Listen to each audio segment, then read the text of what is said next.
This is the One Piece Podcast, episode 798 for the week of Monday, December 4th, 2023. My name is Zach. And my name is Ed.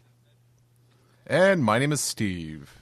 And on today's show, we have very special guest, our financial chief. Brodsky is with us. How's it going, Brodsky? Heyo. It's going good. It's going very good.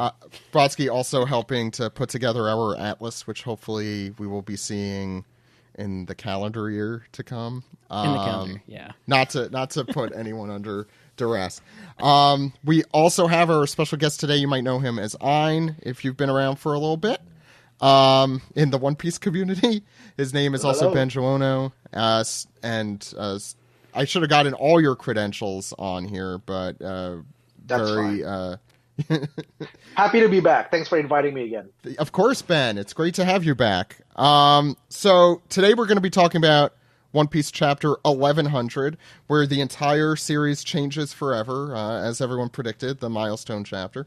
But before we get into that, I have some regular news, but before we even get into that, please subscribe to us at patreon.com/OnePiecePodcast. We have some really cool stuff going on over there. I have just released the schedule for the rest of the year and the first 2 months of next year, so you can see some of the upcoming guests there if you're interested.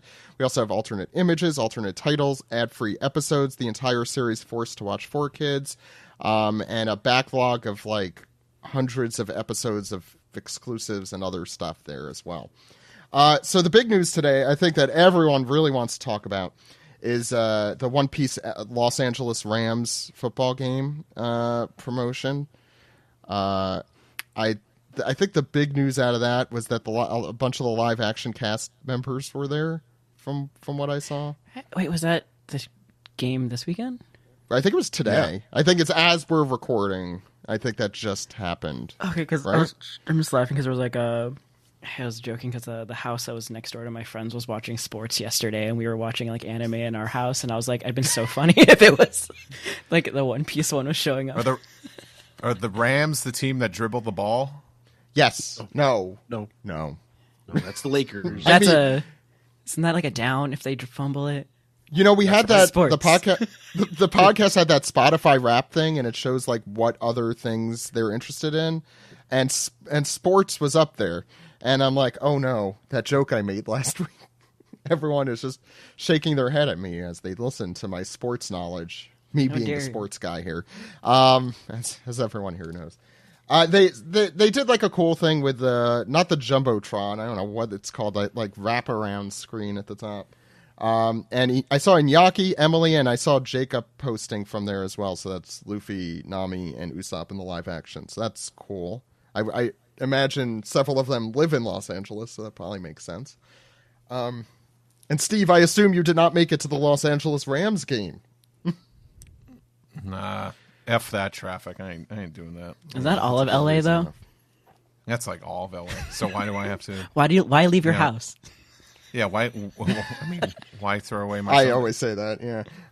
Steve, I have a question as to two other events that just happens. It's a perfect segue that I'm interested in whether or not you're going to go.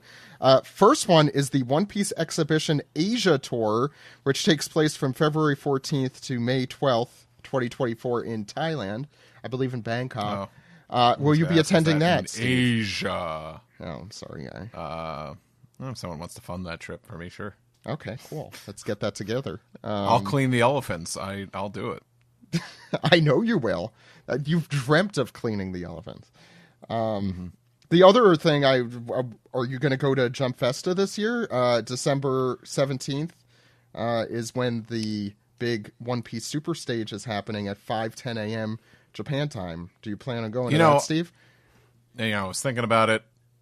I think, I had some time in my busy schedule, but I think I decided, no. Like, I have 6 other podcasts to record. Do I have to, and also a television show. But now you finally have a reason to go to Thailand. That's true. Yeah. No, I have 2 reasons now to go to Thailand. Besides the elephant washing. I was going to say good that you decided not to go to Jump Festa because it's going to be streamed live with English, either dub or subtitles. I assume the latter. The information is on our Twitter page, and we'll probably be posting that as the time approaches. Again, that's on Sunday, December 17th at 5:10 p.m. Japan time, 3:10 a.m. that morning Eastern time, and 12:10 a.m. Pacific time for Steve, so he doesn't have to travel to Japan. I know all of the voice actors will be there except for Cho. That's Book's voice actor, who will be busy, I assume, snuggling with his cat and singing to it. That's all the news I have. So you guys all want to get into chapter 1100? I'm ready. Yeah. Let's crack that one open. That's a weird way to put that. All the crack open that juicy egghead. happenings. It's like crack open that egghead. There we go. like crack open a cold one with the boys. Yeah, I'll just leave now. Let's crack this egghead open and Scrambled enjoy egg. all the succulent yolk inside.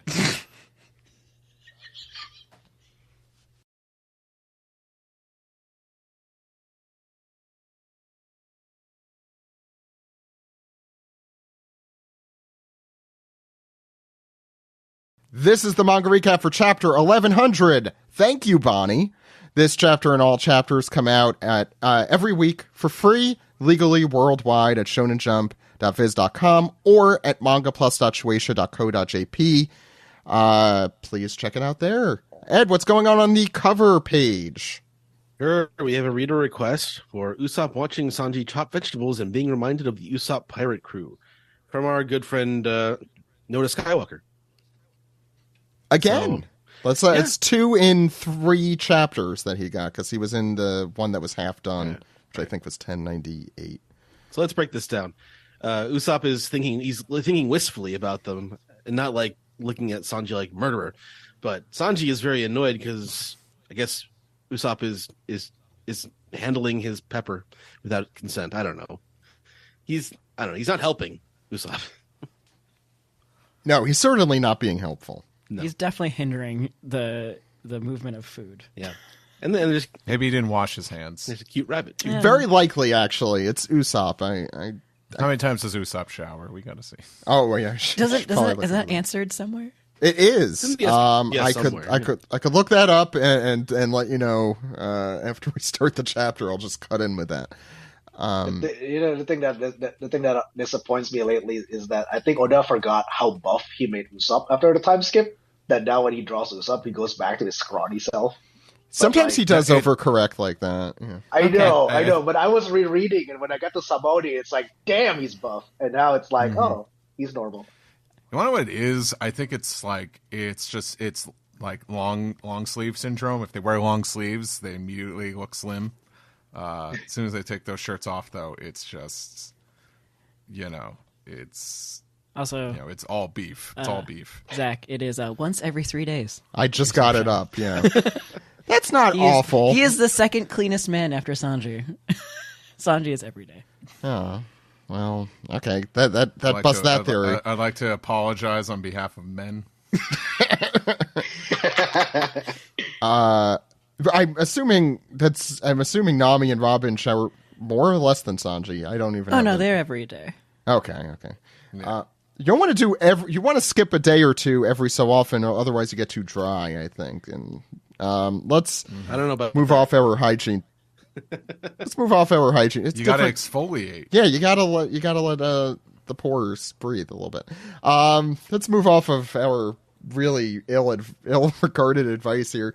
Ed, what's going on in the first page of the chapter? So yes, it's Admiral Kizaru Borsellino is there, and he's on Egghead, and he's saying, "It's business that brings me here today, not pleasure." Chilly, not at all like Punk Hazard. Or wait, hold on. Then there's Vegapunk speaking. He says, "This is the place where I plan to recreate the very future of humanity. In fact, I'm having difficulty keeping on top of all of the ideas that flow endlessly from my mind." Get ready. There's a lot of Vegapunk this chapter. Kizaru says, "You know so many things, and yet you don't know every inch of this laboratory yet." And I'm not quite sure what to make of this look on Vegapunk's face. He's like kind of maybe he's rolling his eyes, kind of. I guess he's kind of. No, I think he's a little. I think he's a little confused as to what he's getting at first there, or Yeah. I don't know. He has like But a, I also a, has- a I'm puff of like the sigh, like A sigh. It might just be like, oh, Yeah. you caught me here. I forgot. Is this island? Is this like future Egghead Yeah. here? Yes, or- yes. Okay. Yeah. But Kizaru continues. We can't have you negotiating with pirates in secret. Well, shut up, Borsalino. Should note that there's like a transponder snail, like a monitoring transponder snail, way up in the pipe works of this laboratory here, probably hinting at. It's got a world government they symbol were on it. spying on him. Yeah, Well, they were spying on him. That's how they found out. And we kind of said that last week. Yeah, that we Kuma said was something there with along Bonney. because Saturn was commenting on the conversation, and they had the black transponder snail. But this makes it crystal clear for anyone wondering. But it's a good use of not wasting dialogue explaining like, how did you know? It's like all you gotta see is that snail up in in the pipework there, and it just says it all. Yep. That he continues. This is what I hate most about you.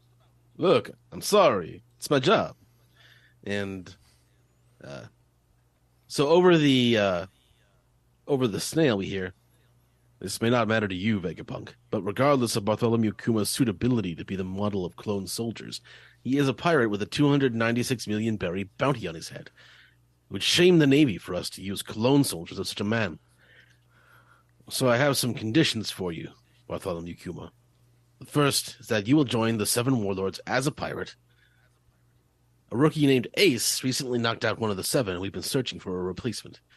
The pirating world is growing restless, and you would be ideal as a warlord. So we see it's a bearded snail, and Kuma is taking this in with concern. on you his also face. see He's the sweating a back bit. though, and that you also see the back of the hair and the hat that Saturn has. So there is right. some clear indication besides the hat's just there like too, behind the eye stalk. besides the stoic brutality of all of this, there is some hint. Ben. All right. Page 4. My second condition, Kuma, is that you must be a human weapon for a navy. Saint Saturn's snail is talking to Kuma. Kuma goes, you mean have them augment my body? The Saturn snail keeps talking. That's right. Your unique qualities will make you a menace to other pirates. And we see Vegapunk just thinking with his large brain. Borsalino chimes in. Oh, that will be a big help to us in the Navy, too. Shut up, Kizaru! Saint Saturn, he's right, but Kuma also has a prior record of revolutionary activity. We cannot have that power turned against the world government. Therefore, my third condition, a panel on the really threatening Saint Saturn's face, is that you must ultimately abandon your mind and your free will. Done. Page 5, Vegapunk gets really angry. Now wait a second, you are asking him to die, Saint Saturn. Is this just because you can't control the other 7 warlords at a whim? Vegapunk here yelling at the Saturn snail. Removing a human will from a cyborg just turns it into a simple robot. Are you asking me to kill this man? Saturn replies, you are in no position to make demands, military scientist. These are my 3 conditions to have your daughter's life saved. We see Kuma looking really depressed. He's covering his face with his hands. We have no obligation to put up the massive funds needed to save one measly little girl's life, unless you promise to uphold these conditions. Exterior shot of the lab. Vegapunk still yelling, "This is murder! Pure and simple. To perform such an operation would violate all human morality and then Kuma interrupts. Would you do it on me, Vegapunk? There's some silence. Kuma! I was so worried that his demands would be impossible and that I wouldn't be able to save Bonney despite being so close. And we end the page on a very shocked face of Vegapunk. And it turned the page, a really, I think, beautiful panel of Kuma here saying, "Thank you. I will gladly accept any fate if it means curing Bonnie's disease." This panel kind of reminded me of the Nico Olvia one in Ohara, where it's like that big thesis statement of the flashback. Anyway, we get a response. We get truly horrified and horrifying response from Vegapunk, just shocked about what Kuma has decided to do. Borsellino putting his hat down. Unclear what Borsellino is ever thinking, and Saturn via Snail seeming to be fine with this arrangement, I assume. We go to the bottom of the page as we see, meanwhile, in the other room, Sentomaru is chasing a happy-go-lucky Bonney through the hallways of what is to be Egghead. And meanwhile, the conversation continues over the transponder snail.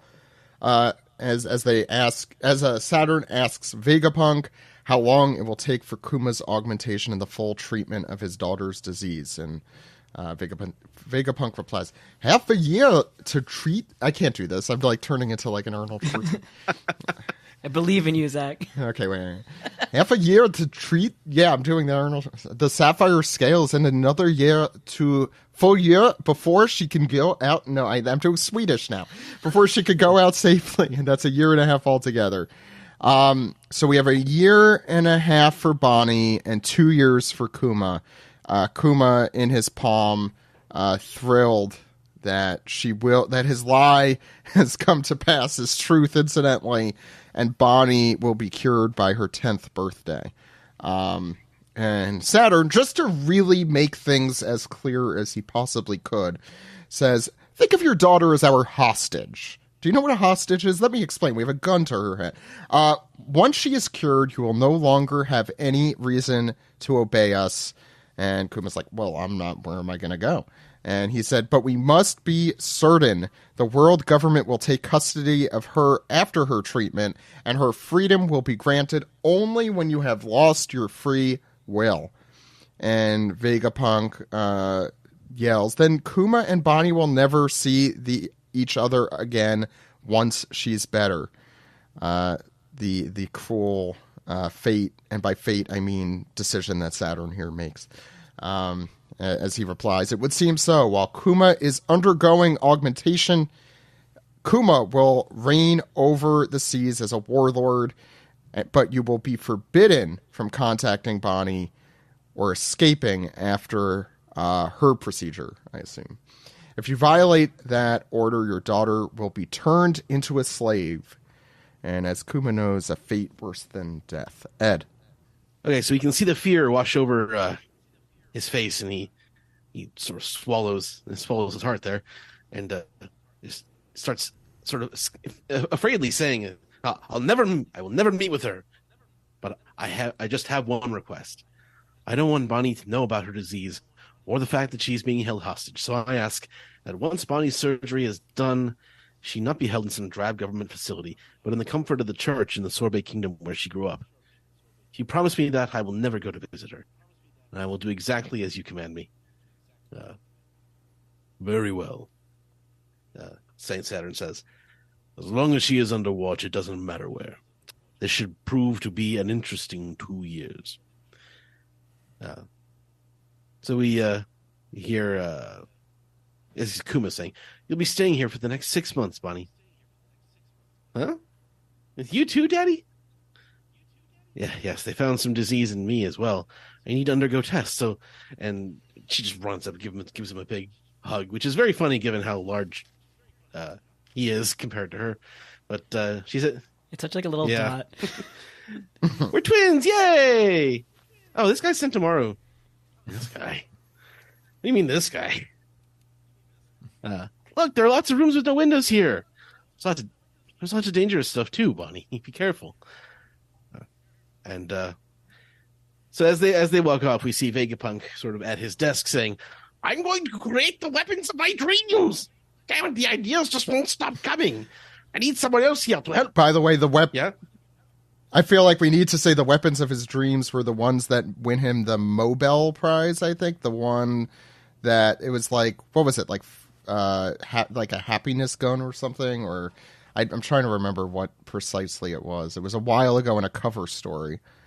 But yeah, go ahead. I need someone else here to help me write down what's in my brain. I need you to eat for me and to go to the bathroom too. I'm so busy. I just want to rage. Oh, another idea. I'm short-handed. I need more hands. If only there were 5 more of me. He's Foreshadowing. It's just he's completely frantic, like he's a whirlwind of movement. By the way, Steve mentioned how it was great that the transponder snail was there to kind of explain how that all worked without saying it. This kind of feels like the opposite. That like I feel like we would get why he would do that. His desk is also literally on fire. In that last panel, I didn't notice. I didn't notice that. Oh yeah. Yeah, I just noticed that just now. Don't wait too quick. It's a metaphor for having a manic episode.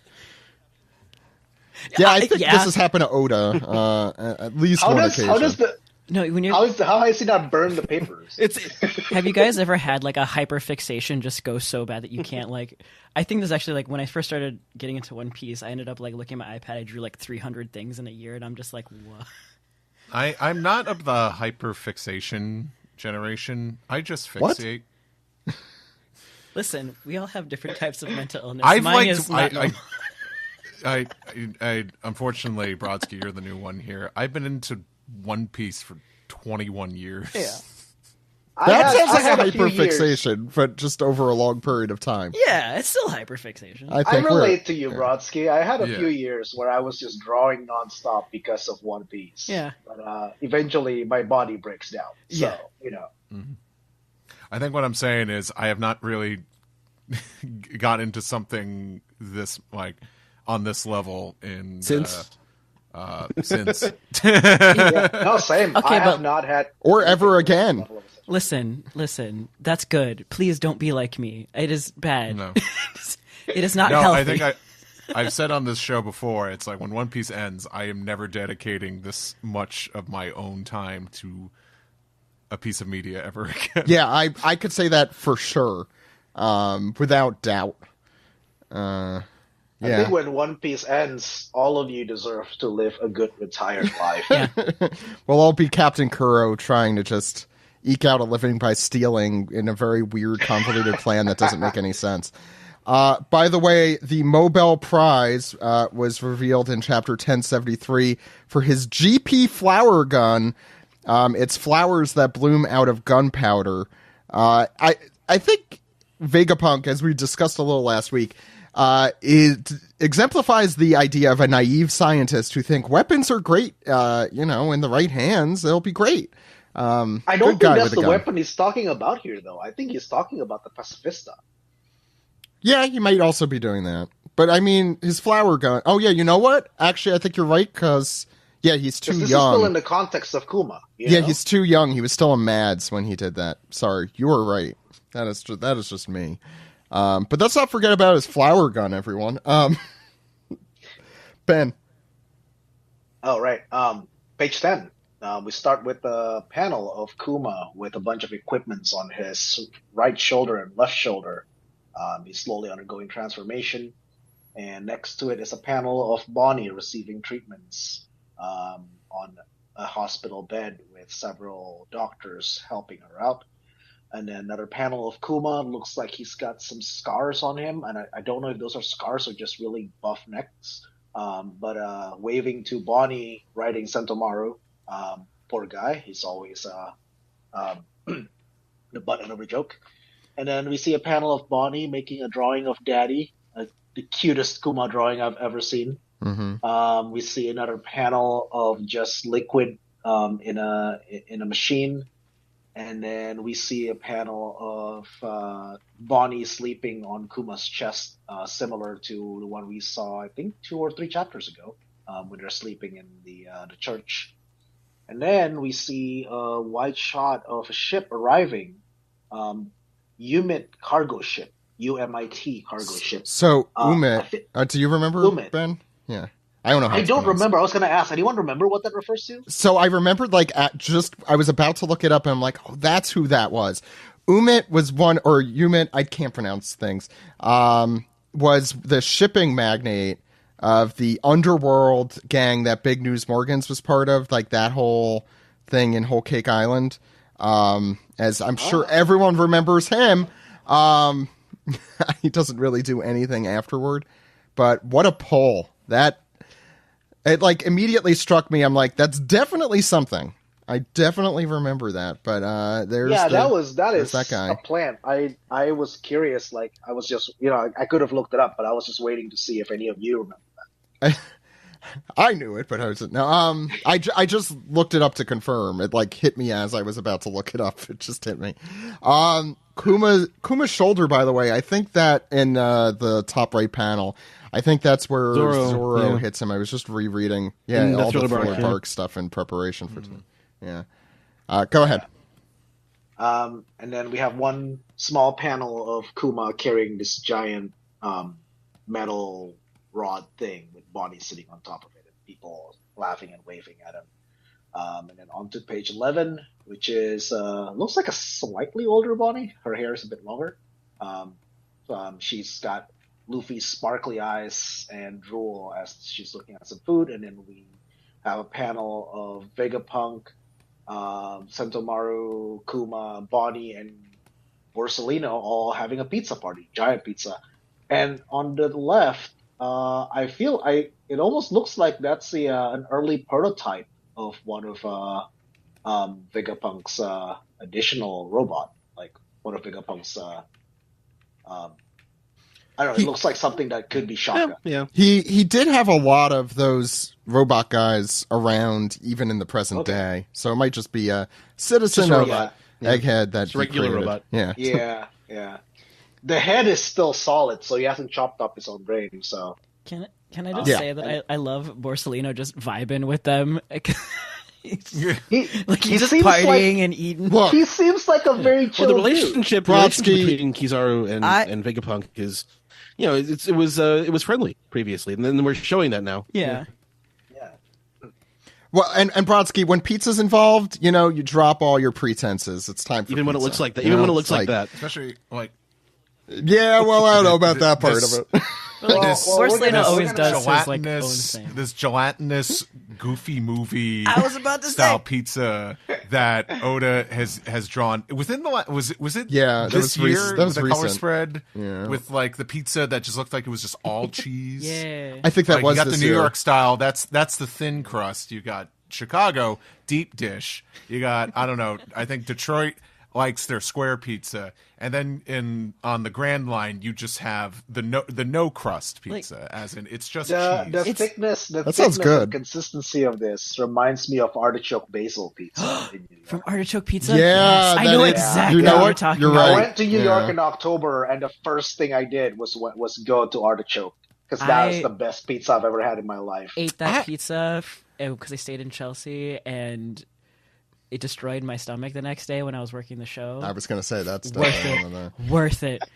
Artichoke I like. Let's not get into a full New York pizza thing. I don't think it's in my top five. All right, but but we'll- get this. Even though I was all the way up in Poughkeepsie, New York, I met up with Zach, and I had a slice of white pizza and a slice of sausage broccoli raw pizza. Oh, he did. was good. Yeah, he was fawning over it, and I'm like, Steve, I think part of the reason was you've just been away from New York. I mean, it was good pizza, don't get me wrong, but I'm like, part of this is just you forgetting how amazing New York pizza can be. Last time I Listen. went to New York was what was it, 2014. I think I saw you there, right, Ben? That was when. Yeah. The day we were flying out, we went to Artichoke Pizza. We ordered a whole pie, and then my friends and I got giant Ziploc bags, and we put every slice into a Ziploc bag. Oh, I love and you, we Ben. We split it between our luggage. We put it in our carry-on. Shut up! I love you. Wait. My wife, when she lived in Chicago, would take New York bagels and put them in individual Ziploc bags to take with her, just like a ton of them. Listen. Yeah. Listen. I gotta go back to It's I gotta worth go it. back to It's New worth York in a few weeks, and I'm contemplating doing this. Listen, the way should. that I want to have you guys have like a good Chicago deep dish Like, I love your accent. what? It's a legitimate. Well, He's not. You They're not doing a thick in thing. Chicago. They're not doing a thing. I ain't doing a bit. I can't. No, that's how they talk. I've heard off mic, that is, or off air. Okay, we'll talk more about pizza later. Because that could be an episode. Well, where were we, Ben? Well, we're getting into a very interesting panel here since we started talking about Borsalino. So we have an individual panels of Borsalino eating pizza, Kuma eating pizza with some bandage on his head, Bonney eating pizza, and Sentomaru eating pizza, and Vegapunk eating pizza, and then underneath it is a panel of 5 silhouettes dancing to the Nika drum beat. Yep. The dum dum dum dum dum dum, and Borsalino is part of it. That's very interesting to me. Again, I don't know if that's just because he doesn't really care. He just kind of vibes along with everything, or his recent fight with Luffy. I wonder if there's something in it. I have to say though, a good beat is a good beat. If you're, dance. Yeah, it's true. It's true. He could just be completely unaware and just like, this feels good. I'm gonna do it. He seems like that kind of. He had guy. a lot of pizza and a lot of drink. He's ready to dance. What was it? Lazy justice or vague justice or something like that? Gray area, I think, is one of the ones we. I don't know. Yeah. Anyway, and then a panel of Vegapunk checking Bonney. 6 months later, good. You're coming along well. In another year, you should be as good as new. And then white shot of Kuma saying thank you, Vegapunk, and Bonney going, thank you. Can I come back when I'm cured? Of course. Steve. And we're back to the Sorbet Kingdom at the church, and we hear the public yell out, Kumachi, Bonney. It's like, it's been so long. Will you be living here again? And Bonnie's like, in another year, I'll be all cured, and I could go outside again. And she's holding up the fingers like when I'm 10. And we get a lot of the familiar old folks. And the guy in the cowboy hat, whose name I keep forgetting, but we all know. Yes. Gyo-Gyo. Gyo-Gyo? Mm-hmm. Okay. And the other people was like, what? They got the old folks here. It's like, well, isn't that wonderful? And it's like, just like you said, you'll be better by age 10 on your, just like the fingers. And then the giant doors open, and little old the little old Queen Dowager Connie walks in. She's like, I hear you need looking after again, Bonney. And it's like, and she says, we'd be happy to take care of her, Kuma. Yeah. And then someone else is just like, yeah, leave her to us. As we know, Connie is the star of last week's chapter. Yeah. And also of the Macy's Thanksgiving Day Parade 2024. No. That was actually a Bonney balloon that hit a tree.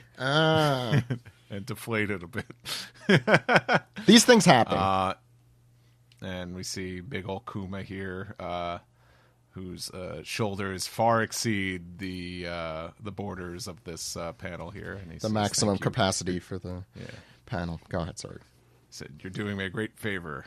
It's like, I'm a pirate now, though, so I can't stay here. And he picks up little Bonnie, says, it's like, I don't think I'll be back for at least a year. And Bonnie's like, that long? And Kuma assures her, says, I'll write plenty of letters. And much to her delight. And she says, and the next time we're together, we'll go and see the horizon at sea. I can't wait. I want to go on lots of vacations. And Kuma smiles and says, I would love to take you anywhere you want to go. But then internally says, I would love to do it. And then, hold up, new character alert here from Cypher Pole, number 8, intelligence agent Alpha.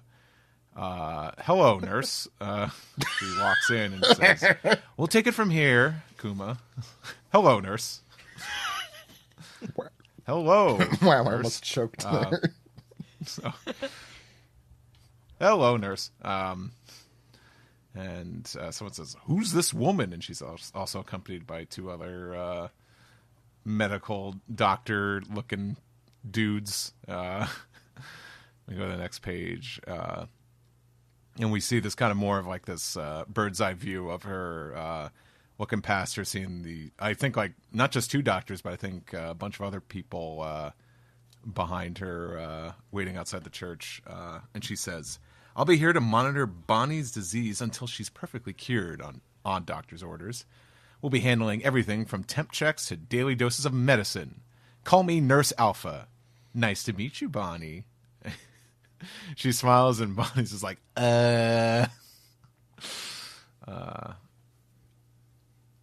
And I think this is still I think Alpha. This is still I think Alpha. that's still We can't- Alpha. Yeah, we can't have any suspicious strangers around before she's cured. So I'll want to see some identification from all of you. And someone's like, "What a bother!" And what did you build out front? And that's our temporary housing. As you can see, they've already propped up a like an Animal Crossing style house. They paid off all of Tom Nook's. They paid back Tom Nook in full, and they have like all the stories built on that.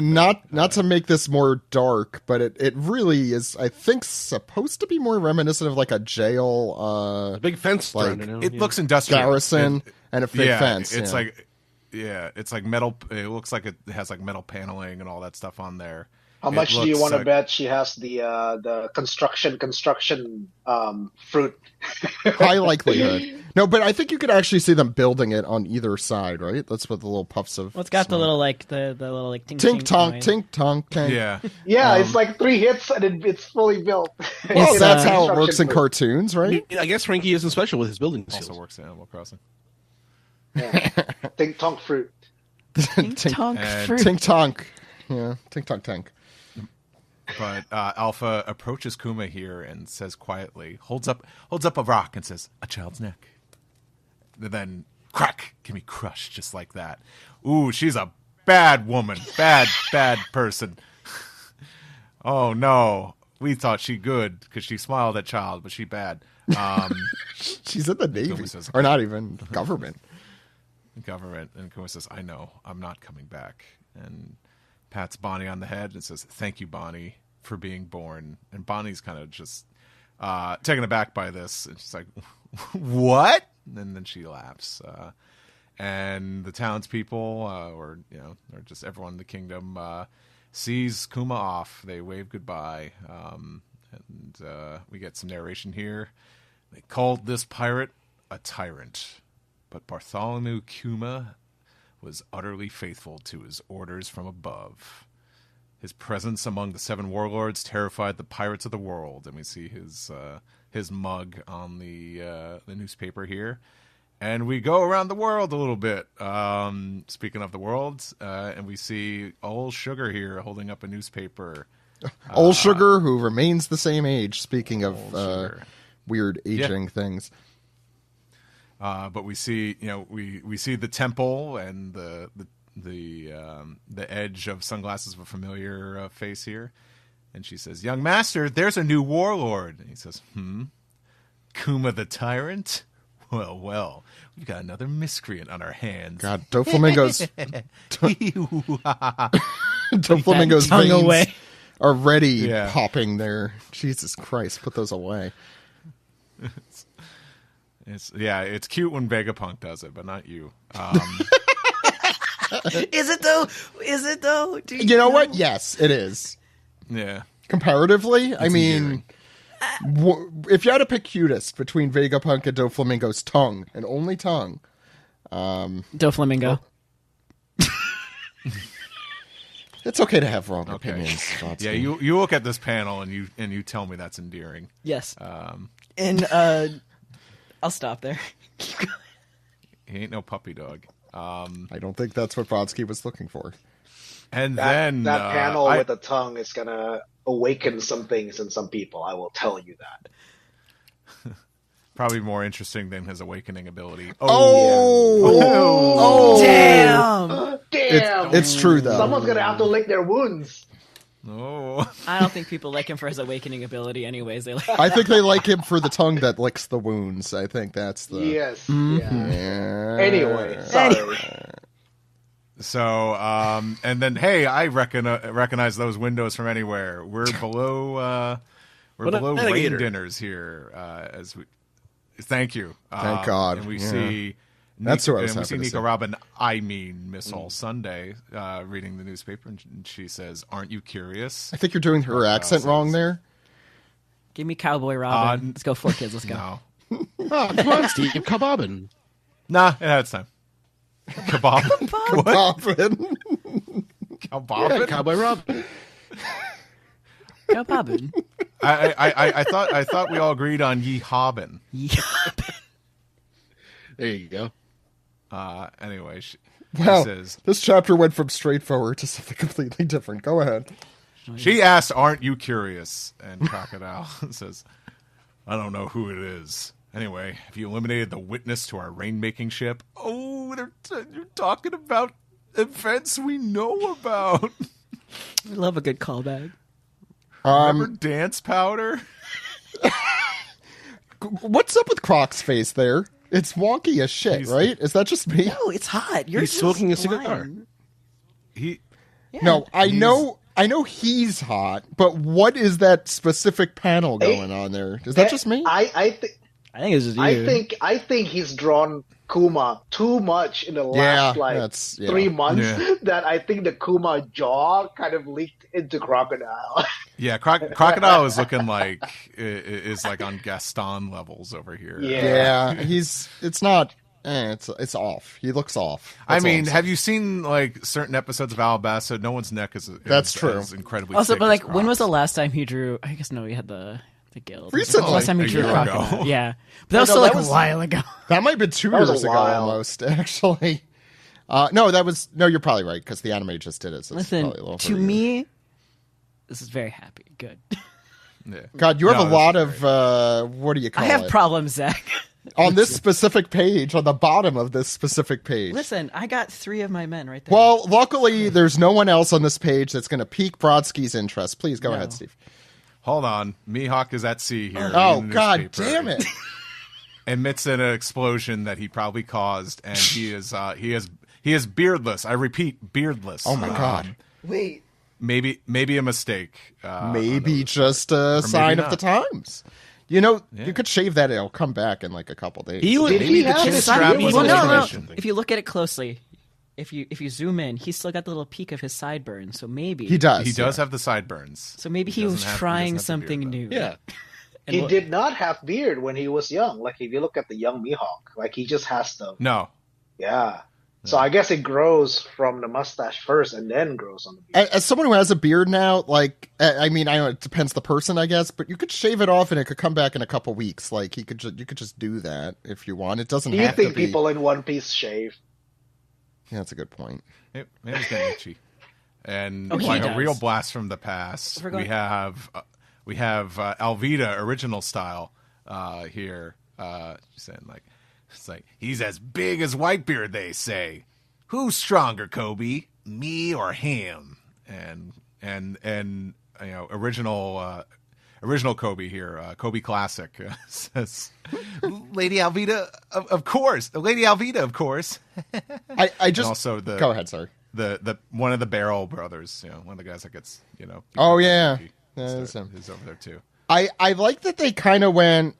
So I mean, I haven't read the chapters with Alvida in a bit, but I know one of the things they did in the live action is they cut out the stuff with like who's the most beautiful on the sea, and it was who's the strongest on the sea, and it kind of maybe it's because that's fresh in Oda's brain, but I like that that's the tilt that they went. I mean, I think Alvida did that with all adjectives that are positive, but I enjoyed that. Brodsky. Finally. Finally, I just want to talk about this one panel. Listen. All right, then we change over to seeing one of my many men. This time Ace saying, Jinbei, I hear they got a replacement already lined up. Isn't that nice? And then you see over that you have Whitebeard, Teach, Jinbei, and Marco, which apparently I was the only one who saw. Yeah. There's, and you have Jinbei saying, and who are you to talk, Ace? Since, you know, it's Ace's fault. I guess that he is no longer a warlord. Then you have Teach, who's saying, I'm reading about it now. Panning down to, or was that Jinbei? Or was that Teach? I think it's Teach. No, No, that's Jinbei. No, that's still Jinbei. Teach doesn't say anything. He's just looking. He's just like hanging out there. I don't know what his hands. But are he's doing also in the not panel. even like he's not supposed to be such a bigwig in the Whitebeard crew. And this is like clearly Oda. I think they're just remember reminding where you he of like is. what Remember where he- timeline it yeah. is. That like Thatch is still alive. Everything's so happy. Thatch is alive. He just wanted to remind you, being like, "Hey, bad Remember things haven't Thatch? happened yet." No, I I think if do. he wanted, to remind people about Thatch, he would have drawn Thatch. I think I would have preferred Thatch being in the little posse more than I would. Have Yeah, Teach.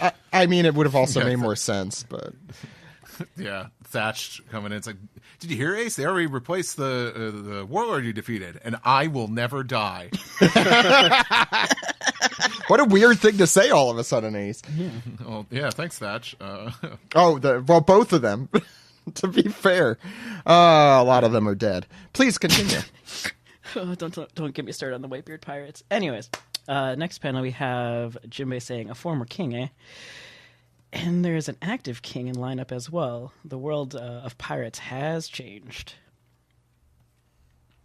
Next over, we're again in our continuing tour of the world. We have Boa Hancock. "It matters not to me. I will never go to Central."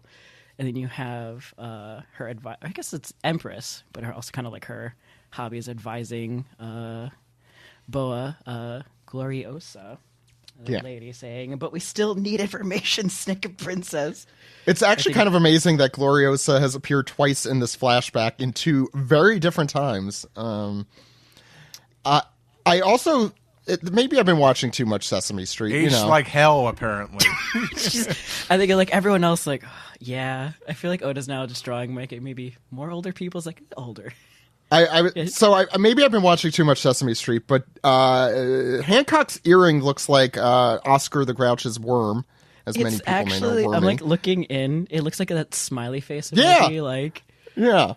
it does. Grouch has a worm? Yeah, pet worm. Oh, come I on. forgot about that. Well, yeah. Yeah. Come on. He was in the 94 Olympics.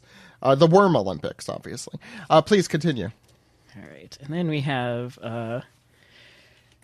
Gecko Moria. We're looking at in Thriller Bark. Say ki-shi-shi-shi. I cannot do his laugh. Paw-palmed man. What kind of power is that? Foreshadowing. And then we have Perona, who I'm so happy she no longer lives with him. Even still, he's a warlord too, master. Then we have a very handsome and solemn panel of Dragon, just a ... because that man's got many issues and feelings that we are finally learning about. He's back to And not our having a last panel's personality. Again.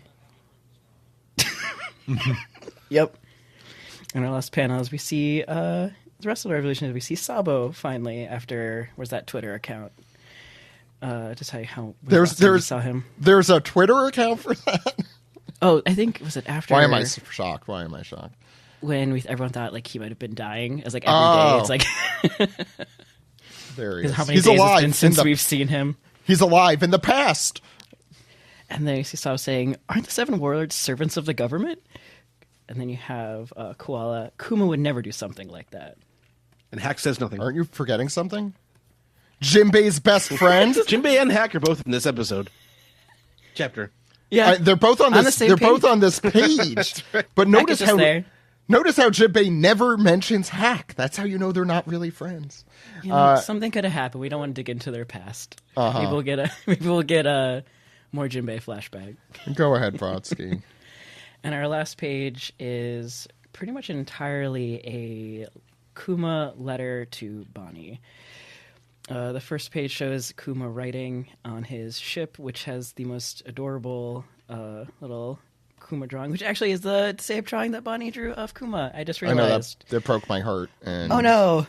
That panel broke me. That panel, just when I put that together, I was a puddle on the floor. I was woo. Yeah. She's it is Jolly Roger. Just fucking okay. Oh, there are so many things I love about the ship. By the way, from the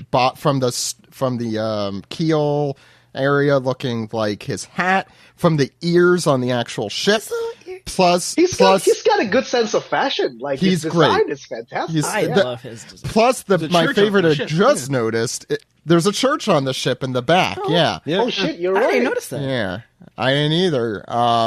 This is like a stellar boat design. I'm very happy for that, not for anything else. But yeah, the father pirates.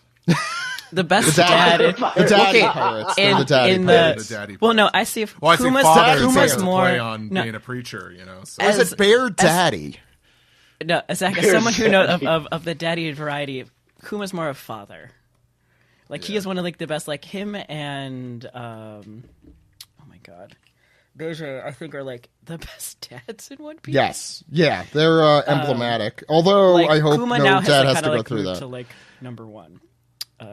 Yeah, I think Capone's a close second. Well, no, Capone is Kuma's very got it. high up there. But yeah, Capone is definitely number 2, I should say. All right. No, I think number 2 should be God, I can't even remember his name. Rebecca's dad. Toy Soldier. Debatable. Oh, Kiros. Debatable.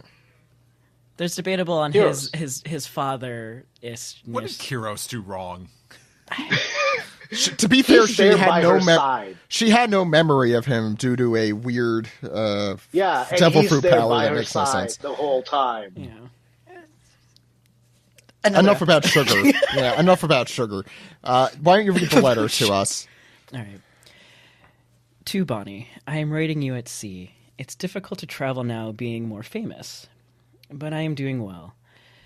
And the next panel is him giving the letter to one of the many little... do they have a name? The little Newscue. seagulls? Or are they just little... Newscue. Newscue. Okay, there you go. Yeah, It's one of the Newscue. It says, how is everyone while I'm traveling the world? And to Newscue, he's saying, sorry, I know it's a long trip. Because debating where he is right now. And then it's just Kuma kind of like watching Newscue fly off. And the letter finishes, I'll find many places to take you once you've turned 10, Bonney.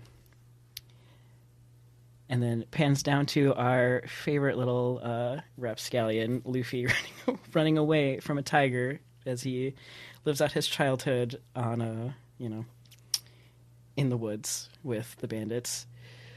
And then I'm assuming that's probably from a transponder snail that Kuma has with him saying, you have new orders from the government, Bartholomew Kuma. Where are you now? And Kuma responding, in the East Blue, what's your command? So right outside, I believe that's probably Luffy's home. Yeah, the windmills. That's Windmill Village. You know, Yeah. because there are windmills. So many of them.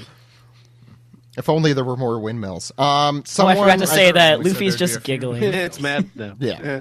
It's mad now, haha, tiger. I believe that someone posted on our Discord this may have been the tiger or a tiger from the same forest near Dodon's, where Luffy was almost killed by one, like when he was very little, and that's Ace and Sabo saved him from it, like when they initially met.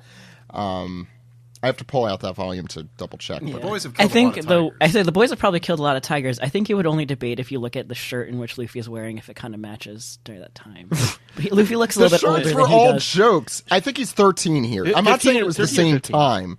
I'm saying it's Like 4 they killed him. years 4 years? before the 13. time skip. Didn't they? Right? kill Oh, no, that I'm tiger? sorry. Is it They 4 definitely years killed before now, or is it? Oh, so we discussed this on air. I'm sorry, off air. I know the difference. We were discussing the timeline here because it's very nebulous after chapter 1098. I think we were 6 years ago, then 5 years ago into 1097 to 8. And then we haven't really gotten a specific. We know at least 6 months have passed. So we're probably at 4 years ago ish from today. So this would have been 15. You're right, 15. Okay. Because he was 17 when he left Windmill Village. So you were right, Ed. Math, I was told there would be none of. So we wrap up with that foreboding note. Thoughts on the chapter, Ben? I'll start with you. Sorry, I was unmuting. I think we're about to see something we haven't seen before in the next chapter. I think this is kind of a lot of answers that we've been wondering. You know, that I think we've seen a lot of these things set up, and now like a lot of things make sense and click into place. That last panel though, like I'm just like, has he met Luffy before? Does he know that Luffy is actually Nika? And is that why like he asked Vegapunk to program like make sure the one last programming before I disappear is for me to protect Thousand Sunny. Remember that when he's like when Frankie came back after the time skip and he's there protecting, like like I feel like next chapter we're gonna see something. The connection between Yeah, something big something that hasn't been set up, something that we didn't know about. But a lot of these, like I'm a bit underwhelmed by this chapter because I was expecting like super hype 1100 like new reveals of things, but I'm not disappointed because like it does provide a lot of connections that I've been missing. But I feel like the what's the word? The big stuff is in the next chapter. Yeah. So it gets me more hype. Does this lay to rest the misconception that every 100 mark in the manga, something big happens? It doesn't, to be But fair. it's long 1,000 enough that was people are going to different, keep thinking but- that every time it happens because it's every like 2 years. Well, That's true. Yeah. Yeah. I think there's like even doesn't happen with like chapter 1000 or even episode 1000 where he had to draw things out that he didn't want to draw out because like it just didn't flow with the story. Like he probably wanted to like reveal other things. It's just a number to him. Yeah. Like, the media is the one that blows up being like, oh, these big Media. chapter type things. Damn Like it needs to be. mainstream One Piece media. Wait, that's us. I think that's true. I think with 1000 it was a little different. I recall correctly. I remember hearing something like Oda said like, "Oh, that's coming up. Oh, I guess I should do something for that." Yeah, I remember that. From That's a one of his big one. interviews. I think he made the mistake of doing that with 100 and rushing to something, which was to get to the Grand Line by 100. And I think he may have had some regrets about omitting some stuff that he wanted to include. He was that young. he was young. That he decided not to really try and do something like that again, or just determined that it wasn't worth that kind of effort to do that. Your thoughts on people's thoughts on that might be varied, but that's my opinion on the matter, at least. I think he should. I don't know. I really don't think as a creator, as an artist, you should try to hit milestones at the Agreed. sake of Yeah. pacing. I I think think that- this flashback is paced out nicely. Yeah, I feel like in the beginning it makes sense, kind of, because you're getting out there. It's like new, like 100 chapters is definitely a feat, but like, and I guess like 1000 as well. But when No, you're so 1000's a deep big feat. when you're so deep into a story, sometimes you don't think about that number. You're just trying to get the pacing out, and then it's again like it's everyone else kind of influencing you. So Well, Brodsky, I- like our 800th episode is coming up, and I'm like thinking, well, I mean that's a big deal, but also we've had 7 of these before, or whatever, 6 of these. So like, at what point does it stand out again? So I think we're kind of, I feel like as a podcast we're kind of hitting that too. It's like I want to do something special to celebrate, but I'm not gonna I feel like. the same way about wedding anniversaries. Okay, well that's different. My 800th wedding anniversary will be fantastic, and my 1100th, whatever. Brodsky, your thoughts on the chapter?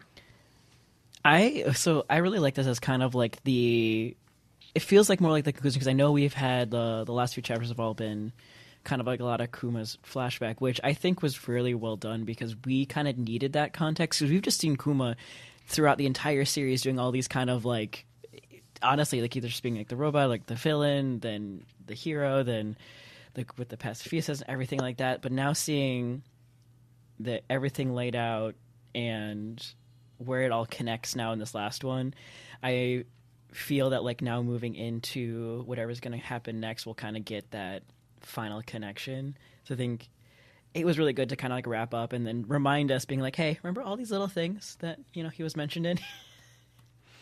So I think it was really good. It definitely broke my heart, the whole like humanity and how much he's willing to sacrifice all the time for everyone else except for himself. So that just hurts inside. Other than that, no, I'm pleased. I'm happy Oda was able to finish it, because I was worried about him in the last few chapters. He's fine. So. He was just getting in the rhythm of things again. Steve.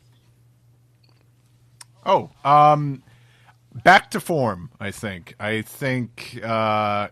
since like two chapters ago, I think this one I really didn't have any issues with. I thought the pacing and the flow was great. I think characters had moments. I think it didn't always rely on exposition always to like sell how a character was feeling or just plot points. I mean, there's still tons of exposition here, but getting moments like these silent moments of like Kuma and Bonney going into surgery, them playing, them eating, just like sharing these characters sharing these moments of happiness together was really great. I forgot to mention, I don't know if this was mentioned in the show. I just feel like, because someone, I can't believe you didn't mention this, Diaz Barrels is here. Oh, yeah. Drake. It's That's Drake. No, I think we with the did chin talk tattoo, about with the this, chin right? scar. Yeah, Drake. Yeah, the chin That's tattoo. right. Yeah. Scar. I forgot we have not seen Drake at this age. Yeah, because this is not that long. I knew it, and I'm like, I made a mental note. I made a mental note to like remember to mention it, and then completely forgot. My mistake. So me like saying, "Oh, you got to mention this," and I realized I was already saying the wrong information. But yeah, a young Drake takes notice.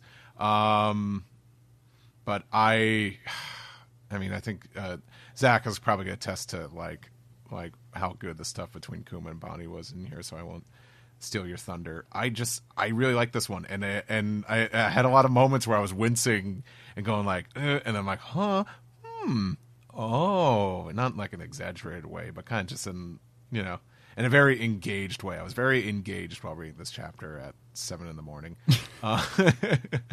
But I like him. I like Oda laying down the groundwork here of how the satellites, the idea of the satellites came in.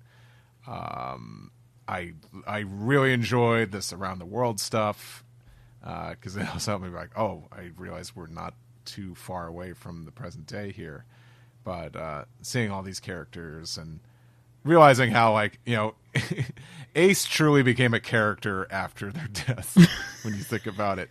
He barely had any moments in like the current timeline, and then like ever since. So I think it's just because he's remained such a popular We character. know that he defeated a lord. Is that in the novel I never read?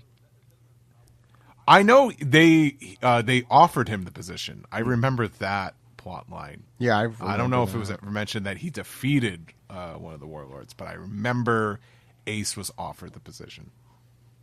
I remember that. I really enjoyed that. What? Go ahead, Brodsky. No, they did fight. I'm trying to remember. I think in the flashback. Which flashback? I have to go deep into my Ace knowledge. Keep going. Oh my God, something Talk up. to me. Talk to me. Was it Wano? Is it Wano boy? Not one of them. But no, I really like that. I think that was like a real treat. Like I know, like sometimes there could be a lot of member berries, and I think there have been a lot of member berries sprinkled around in this flashback. But this one, I thought this one was good because I think it was just like, yeah, he joins the warlords, and we see the other warlords' reactions to that. Which those characters have not really shared much screen or page time together. So, even going back to Jaya, where it's like, oh wow, 3 of you showed up. This is a treat. I really like that. I just like seeing them kind of just all like reacting to the same thing. But to call back to so Ace and Jimmy's fight was like the fight that lasted 5 days back when he was still at Spade Pirates before Whitebeard. And he was offered a position in chapter. They mention Whitebeard mentions that in chapter 552. I think this is the first time we hear he defeated one.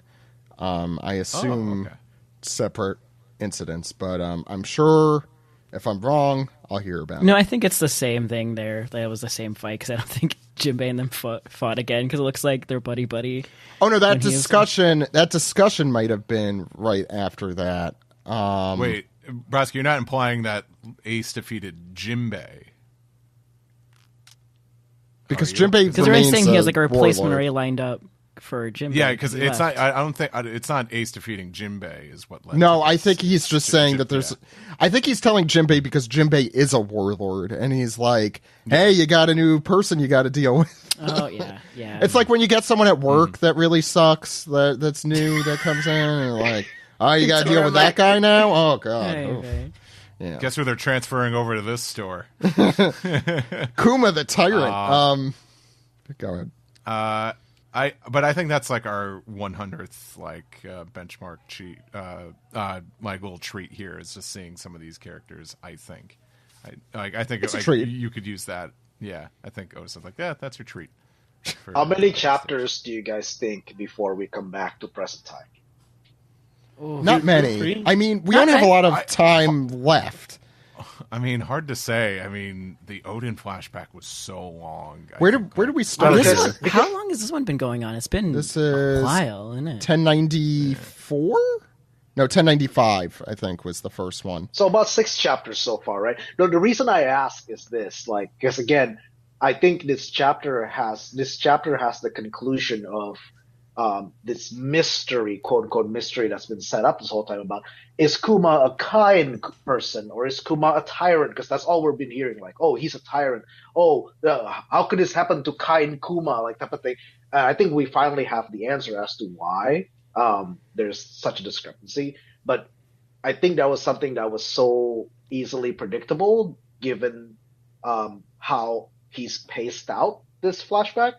And I'm kind of wondering, now that he's ending a chapter at Windmill Village with Luffy, I wonder if this is gonna go into like 5 or 6 chapters more of actual story of what happened between him and Luffy, or if it's gonna be Reader's Digested, like they're just gonna skip through all that. I don't think they will. I think at least like 2 chapters, maybe. I was wondering what Kuma was doing there. We also don't know.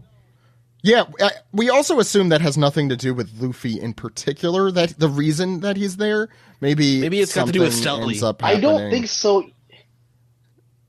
Maybe doesn't. Maybe, but I wonder if has he met Luffy before? You know, I don't think so. That's a good question. I mean, as Luffy clearly does. Well, I guess he doesn't. Well, no, he sees the pacifistas. And those obviously don't ring any particular bells, if I recall correctly. But he's also dumb. To say kindly. Yeah, but Luffy has remembers people. I don't Yeah, but Luffy only forgets the people that care too much, like Buggy. Luffy would forget his name. Most of the time, Luffy's in the woods. He normally comes to the village when Shanks is there. So I'm wondering if No, Shanks would have left a long time ago. Yeah, he would have. Yeah. Yeah, no, Shanks is out of here. I have no idea why he's there. That's I think. Well, it could be Garp, intrigued. because Garp was from there. It could even be related to. I mean, Dragon was from there. He's already there. Dragon's He's already there, and he's getting a call. Does he go somewhere else? Does he leave? Yeah, they didn't know he was in East Blue. Well, he's also there on a mission. No. I don't think that conversation is happening at that moment. I think it's supposed to be for dramatic tension. This actually reminds me a lot. I don't know if you remember back in Wano when they're hinting at the East Blue. No, it's happening in the time right now. He's going to Windmill Village at this time. So you don't. This kind of just reminds me though of the thing in Wano where over Zunisha you have them talking about the Gear 5, the actual nature of Luffy's Devil Fruit, which has nothing to do with Zunisha, but he placed it on top of it. It kind of reminds me of that, a dramatic thing. This is the, kind of... I don't know. I think we are going to Windmill Village. It seems kind of odd how it's parsed, I agree, but it would be kind of even weirder if why are we there now? And then we just go away and go somewhere else? I don't know. think his orders are to go to Windmill Village. I think he's going there for a different reason. I guess we'll have to find that out. Well, that's possible, but yeah, I still think he's I would not be surprised if he's sent there, because Windmill Village is in Goa Kingdom, and that's where, there are, world nobles there as well. To be fair, though, Goa had its own port, though. Yeah. I mean, he becomes the king's son now, right? Yeah. Who cares? Why else would Kuma be there? Maybe he cares. I'm less interested in what the world or what the elders want to do in Goa Kingdom, and more about like what is he gonna discover in Goa Kingdom, because I have a feeling, and again, if I'm wrong, then clearly I'm just wrong. But like, did he discover something here that set him off on a different path? Set him off on a sort of. No, go ahead. Go Ben. Finish. Okay.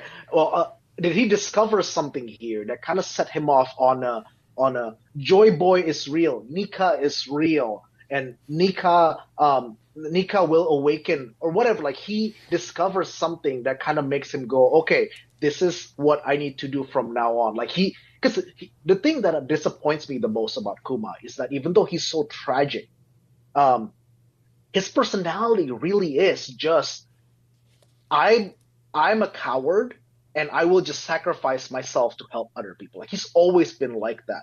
And if you look at him from when he was a child all the way up until now, he's basically saying, I'm worthless. Everyone else is worth more than me. So if I can just sacrifice myself to help other people, that will make me feel good about myself. And I wonder if his visit to Goa Kingdom is the thing that kind of made him change that. Because we see he's actually fighting back now. No, he's climbing Ben by has Joe. a point here, because like here's the thing is like, yeah, he's right. Like, he is very much just like following orders, stuff like that, but believes in Nika and all of that. So I feel like he's going to interact with Luffy somewhere here, and it's going to make him be like, there is going to be hope and change. And yeah, there you go. That's the thing. The hope. Yeah. Where does he turn? Because his whole life he's just been a follower. Even when he did the solo revolution of Sorbet Kingdom, it was because he was forced to. He was trying. He would not have done that on his own. And One Piece has a lot of this thing about the inherited will. It's the drive. And when a character is defeated, it's not because they're defeated by someone more powerful, but it's defeated by someone who has a stronger will. And to me, it's just like, when does Kuma find his will? Because this Kuma, even though he's a strong, he has buccaneer blood, he has this power, he's a very kind man. It's almost like he has no will. That's why he almost doesn't mind giving up his free will, because he never felt he had it to begin with. So I really want him to discover like hope and like, I'm going to fight back now or whatever. Because I think the reason he climbed Marijoa is because he probably went back to Vegapunk and asked him to like insert this like fail-safe type of thing into my program. I disagree with the premise. I don't disagree with a lot of the stuff. This is me personally. I just think so.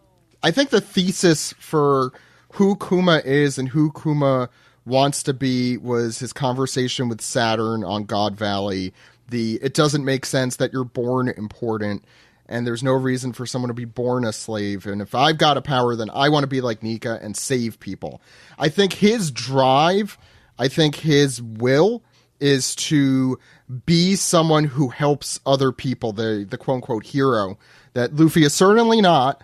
But I think Kuma, that is who Kuma wants to be.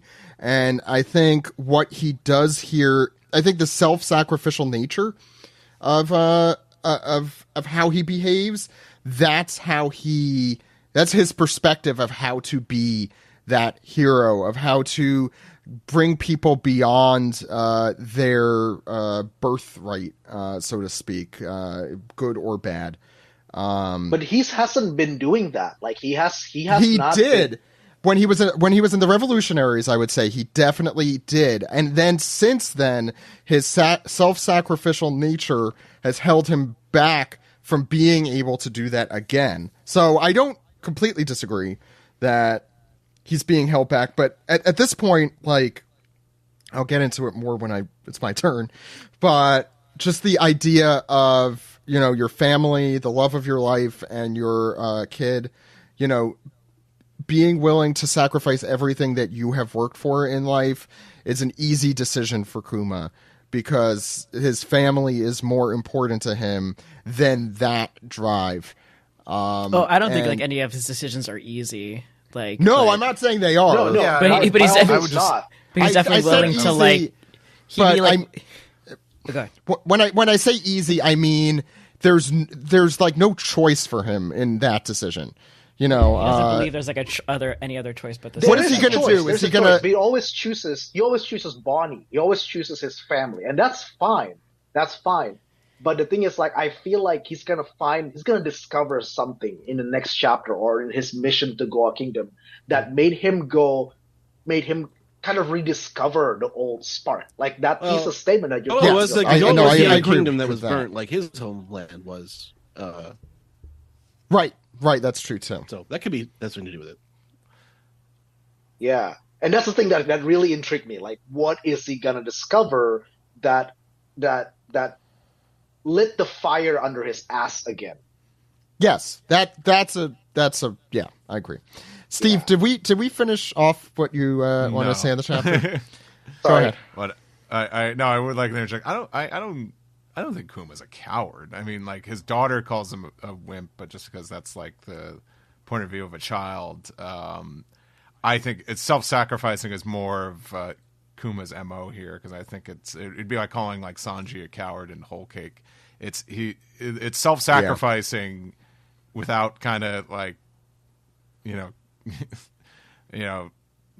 holding out hope for something else. But I think in this situation though, it's like Vegapunk is the only person, only doctor he's come across is just like, oh yeah, I know Zakio. No, sorry. The word coward is probably a bad word. I was just That's using okay. what I you think said. I'd rather catch you than have someone else be like. No, I "Oh, was you're wrong." just referring to what he said in the last chapter, where he said like, I'm a weak-willed person. Oh, yeah, you yeah. know? Pacifist. Yeah, it's just yeah, that. yeah. Pacifist. Right. There you go. Yeah. And again, he's a pacifist. When does he become an activist? I think you could be an activist who is a pacifist, if that makes sense. Like what he used to do in the Revolutionary Army was he was acting to create peace in the world as he saw it. Stop fighting, or I'll better. I think it's yeah, exactly. Well, not even that, but like I think through his actions to create pacifism, to take affirmative steps to create a more peaceful and just world. That I think is activism, generally speaking. And so I think Kuma hasn't been able to do that. You're right, with Bonney in her disease, because he needs to focus on her and her health, and what else is he supposed to do here? I think that and once his will is gone, he might have that opportunity once again to put in that fail safe, because now Bonney is no longer held hostage. He could actually, do the thing that he wants to do. And I agree with you, Ben, that I think we'll see in the next chapter or two what that spark is that got lit under his ass. Steve, sorry, go ahead. No, that's it. Anything else going on, Steve? I'm just chilling. What's your favorite pizza place in New York? I don't know. I go to New York like once, twice live a year there. at most. Famous I don't original know. Rays. Okay. Yeah, but I don't have a Okay. favorite. Which does that even exist anymore? No, the one that we went to, I think, definitely closed down. Remember we met at a Ray's? Was one that of the the Ray's? original famous Rays? That was the or famous. that I think that was famous Rays? That was the famous original Ray's on 14th Street, which was my parents' favorite when they lived but there. not the original famous Rays. No, Bootleg There's also- Walmart famous. Isn't it confusing? we did go to the original Ray's, like the first Ray's, which is very good, but definitely had some health violations. Anyway, Yeah. Ed, your I'm gonna get thoughts? Ray's Max Pizza. Well, it doesn't exist anymore, so I could. No, mention Ray's it. Max from Film Roll. Okay.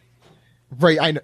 Yo, what about Raise the Stakes in DC? Yeah, that's Is that still gone, there? too. Oh, okay. Ray's Hellburger. Good stuff. Ship you Melnatties. It's fine. I mean, just as long as Cosmic Rays is still around in Disney's Magic Kingdom. Ray Romano. Anyway, please. I mean, yeah, I don't know if I have that much to add, but I'd love to see this side of Kuma, sort of the struggle between him. You know, you're talking about the way that he sees his life as his. He sees. I think he sees himself as having this. He's told since birth that he has this Buccaneer blood. And I don't think he really necessarily knows what that means, but I think that he's internalized it to the fact that he's got this big, strong body, and he's going to have to use it to protect people, and only protect people by attacking if absolutely forced to. But I think the experience of falling in love and ending up with a child, having to care for, has sort of changed his perspective on what's important to him, and what if he can focus on on their happiness and their safety, that's the most important thing to him, as opposed to having creating necessarily a world where everything is safer for everybody. And you see him leaving the revolutionaries and being willing to become a human weapon. Like, he was listening when they said that, and he has to. His body is going to be used for evil, and I think I mentioned this last week, but it really doesn't jive with him being a pacifist. But that's how far that he's willing to go to, protect, the most important thing to him, which is his daughter now. So, just, his sort of seriousness, he would literally do anything to save his family first, as opposed to saving the world, which is, Dragon gave up his family to save the world. He abandoned his child, and wherever Luffy's mother is, we don't know. Yeah, the good dad, bad dad. Yeah. That we. So then, now that Kuma's gone from the revolutionaries, Dragon's back to having no personality again. So, but yeah, it's just a heartbreaking chapter. Bonney is extremely cute in this. The way Bonney and Sentomaru interact is he's her teddy bear or something like that. But he sort of mumbles, to himself about the disrespect. But he's, he plays with her. That's a fun dynamic that they've got there. But yeah, that's what I wanted to add. Steve was right. I have a lot to say, but I'll try and keep it as brief as I can. This and chapter, I think 1097, the Ginny chapter, were my favorite two, I think, so far of this. I mean, we're still in the middle, as far as we know. This chapter, I think, really encapsulated. I think it's a Buddhist philosophy, the idea that suffering helps bring. I think I read this in some book. Suffering helps make everything else, that's good in life. It helps it stand out in relief. I mean, that's a common truism. Yeah, I think with Oda's. Yeah, and I think Oda's flashbacks are kind of the inverse of that, not just because there's black all over the page, but also because the suffering is usually the key to the, the emotional turning point in any flashback. And there's been several of those really awful moments, obviously, for Kuma and those around him in this. But the moments that stand in stark relief are those happy moments. And we were making fun of the pizza, but whenever we have in I think all these flashbacks so far in all of One Piece have these no dialogue pages where we just see what's going on. And we've had, I think this is the second one, despite previously saying otherwise here, that we've had. And those are always the standout to me, because it makes the suffering that we see Kuma go through in the past and the future even more devastating. But it also I think that's what I like about it. No, just we're finally seeing everything that we've seen over the 1,000 chapters kind of being clicking a little bit about his suffering. Absolutely. And I mean, again, this is a character that's been around for so long, and seeing these it really makes him feel like a more three-dimensional character, when I mean he really wasn't in many ways, because we knew nothing about him. And he was just mystery guy. I was rereading his stuff in Thriller Bark today, and it is super interesting, and I'm really wondering how they take it all into account, because he does speak particularly callously about human life, essentially, while he is on Thriller Bark after Moria is defeated. But most of what he says can be taken in a kind of new light, I think, given this flashback so far. Not just the, if you want to go on a trip, where would you want to go? But generally how he's treating the situation, that he has to be a lapdog of the government, but that he also isn't very, like, interested in, you know, the goings-on specifically on Thriller Bark or the balance of power beyond, I guess, Blackbeard. But he is very curious about Straw Hat, and he mentions Dragon in Thriller Bark, which I completely forgot. So I think the good, one of the best things about this flashback is it gives us the ability to go back and read him as a completely different character than we did the first time. The second thing, as Steve mentioned, I believe as, you know, either like a father or like a best friend or a family member that you really care about, you know, the idea of you're more important than the world to me is certainly resonates. And we mentioned some of the bad things about the Bonney stuff with his daughters a few weeks ago.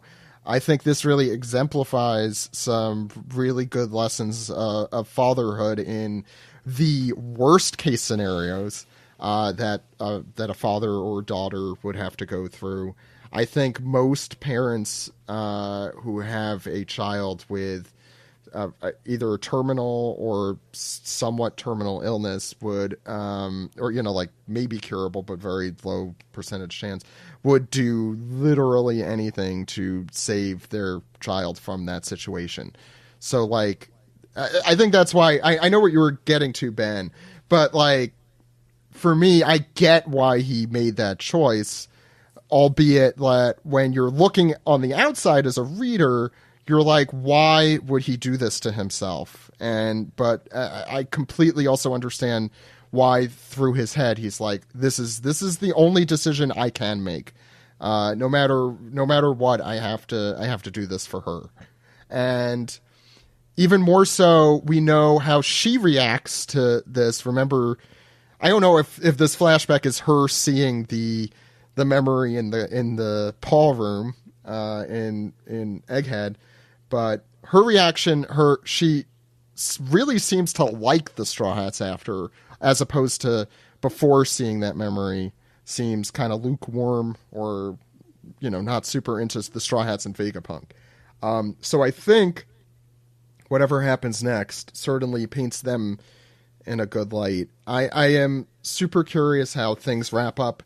I don't think we're that far from the end of this flashback, but there's still a lot of story to tell, and I wonder how much ground we're gonna, I don't want to say retread, but see from like his perspective. Yeah, Brodsky, go ahead. I think, as I say, I think we got a few more chapters in us for this bit. I think we're gonna see something new. I think we're gonna see something that has not been set up or like mentioned before, but it's gotta make some nuances make sense. Yeah. If you guys get what I mean. But I think we're gonna see something completely brand new in the next few chapters. And Zach, like I'm not. No, I know. Disliking Kuma's character, I completely understand. Like, I don't have a child myself, but if I was in this position, I would do the exact same thing. But I'm just curious, like, to me, it's just going back to that him climbing up Mary Joa and like fighting back again. Like, what did he see? What came back? What made him decide to? Because it was not because he did not do that because Dragon said. He did not do that because. Right. Someone else tells him to, which has been how he's been living his life. Someone tells him to do something, he does it. So at some point, somewhere, he discovers something that switches. You know? I think it's even more curious because this is 2 years after he's been turned into a robot. He was a slave on Marijoa for, let's say, most of that time, it seems, for some reason. And yet... something clicked at this moment Yeah, and I he's supposed wonder to why. have lost all his memory. Yeah, and even Sakazuki is confounded. I don't know. I assume Sakazuki would know because Kizaru knew what was going on here. So I wonder exactly. I was the one small thing I forgot to mention. Kuma putting Bonney's drawing on his sail is like the biggest picture on the refrigerator moment you could possibly get. Yeah. Oh, that's very good. I like. Bravo. If it was a squiggly line, I would have done that. Or he definitely would have. Any other final thoughts on the chapter? No, I think we covered so much. Yeah, in a good way. Yeah, I think so too. Let's move on into the next segment.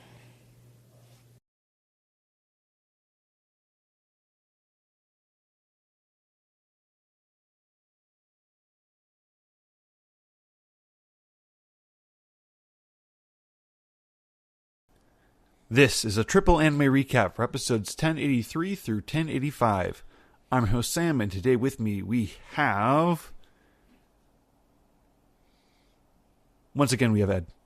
Hey, I'm back on the anime recap. It's always good to be back. And joining us today, we also have chapstick brand Chapstick's own Steve Yurko.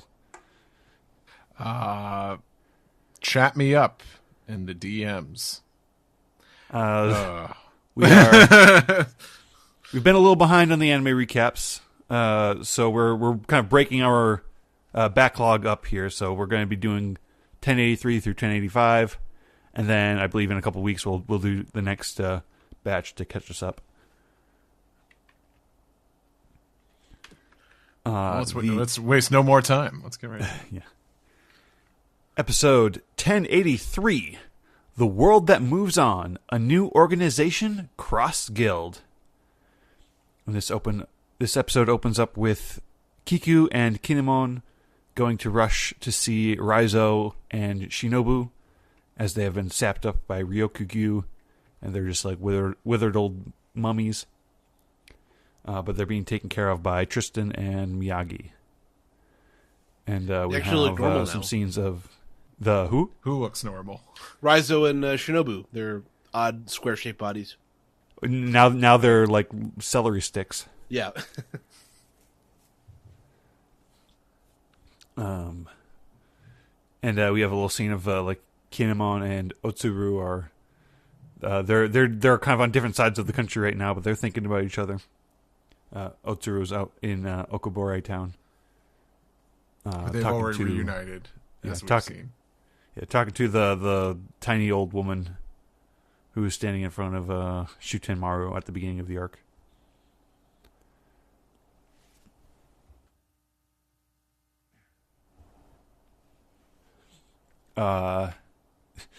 And we got, as Kinemon is talking about his wife, we've got Raizo down in the beds, whining about how I wish I was popular with the ladies too. I want a nice kunoichi to pay attention to me.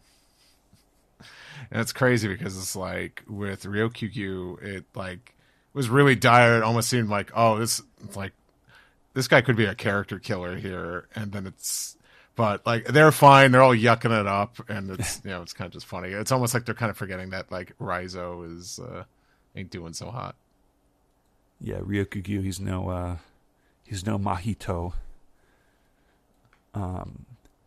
We got Bariete, the little monkey guy, coming up looking for Carrot, who's wandering the halls eating Oden. Just enjoying all over her these Oden episodes. meal. Mm-hmm. And Barrietta's like, oh, we've been looking all over for you. Cat Viper and Dogstorm, they want you. And then they, take. We arrive at where Cat and Dog are, where they're asking Carrot to become the new leader of Mokomo Dukedom. And at first, Carrot's like, "Oh, is that it? That's no problem." And then it kind of like takes her a second. takes her a second, and then she's like wailing and crying, like, no, I don't want responsibility. It's too much. I'm not good enough. I'm not yada yada. But they're like, oh no, don't worry, you'll be fine. We're not worried about what you want. We're worried about what we want, which is to stay here, like you wanted to do. Or at least I am. I'm sure Carrot didn't really think too many steps ahead, but they're like, hey, Wano needs backup, so we should stay here. Yeah, they want to stay by Momonosuke's side. They want to keep the Akazaya 9 full as full as they can with they are Kozuki Kozuki retainers, samurai. Mm-hmm. And so this prompts the usual, Pedro memories. Pedro telling Carrot that one day, it's going to be her turn. Carrot in her jaunty hat. A shriveled up old man walks into the room and he's like, "Oh, hey, Hiyori, Momo. I don't think we've seen each other, but I'm your grandpa." And they run to hug him, and all the Akazaya 9 are standing around. They're like, "Oh, well, we knew the whole time. We just thought it would be rude to say." And then Kinemon's like sweating up a storm in the back, like, "Oh yeah, I totally knew." Just like he's that guy who he's always been like that. He's always not sort of gotten those kind of things. Well, this is a callback to the whole was it Tokage port, the whole thing. They're like, wow, you're like, because this was like Denjiro, like, wow, you're a genius, Keen. He's like, I had no idea that was the plan. He's definitely trying to be a tactician, and he gets there on accident. And he's lucky that only he gets to know his own thoughts here. Mm-hmm. And a big poof cloud shows up, and it's Shinobu, who looks young again because Ryokugyu sapped some mass out of her, and now she just looks like a young woman again, and she's got Tama training under her to be a shinobi. Kunoichi. Kunoichi is a type of shinobi, I believe. Okay. It's a female ninja, yeah. The shinobu thing, with a little time, with a little distance, with being reminded that this happened at all, kind of fucked up. Yeah. I kind of, what I liked about her character is she loved herself, and she loved her body. It's like, okay. And it's like, well, now you get to be a normal One Piece lady. And now you're it's just justified.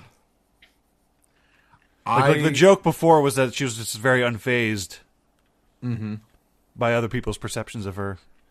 And now it's like the punchline is this, I guess. Yeah, I would have supported it if this whole scenario also made Raizo hot. Exactly, yeah. Yeah. Like I was saying before, his body changes, back to being a block, but Shinobu's doesn't. Yeah. And then Shinobu likes him. That'll be her. Which is also kind of messed up, but it's like, you know what? Raizo finally has his day. Yeah. He's been whining about not having a girlfriend ever since we first met him. Yeah. Well, and it's been implied that he tried to ask Shinobu out, right, but got rejected. And in the background, we got everyone's favorite character, Caribou, sneaking around, going where the mud goes. And he's like, "Oh, go where the mud goes." He overheard talks of the ancient weapon being in Wano. And he's like, "Oh, I've got to tell that person." Spend the next several years discussing, theorizing about who that person might be. And that brings us to the eye catch of the episode. And we've got Momonosuke. He's on his little porch thing, looking down at the flower capital. And he's running around the palace looking for the crew. He's like, "Oh, Luffy, Zoro, Nami, nobody's around.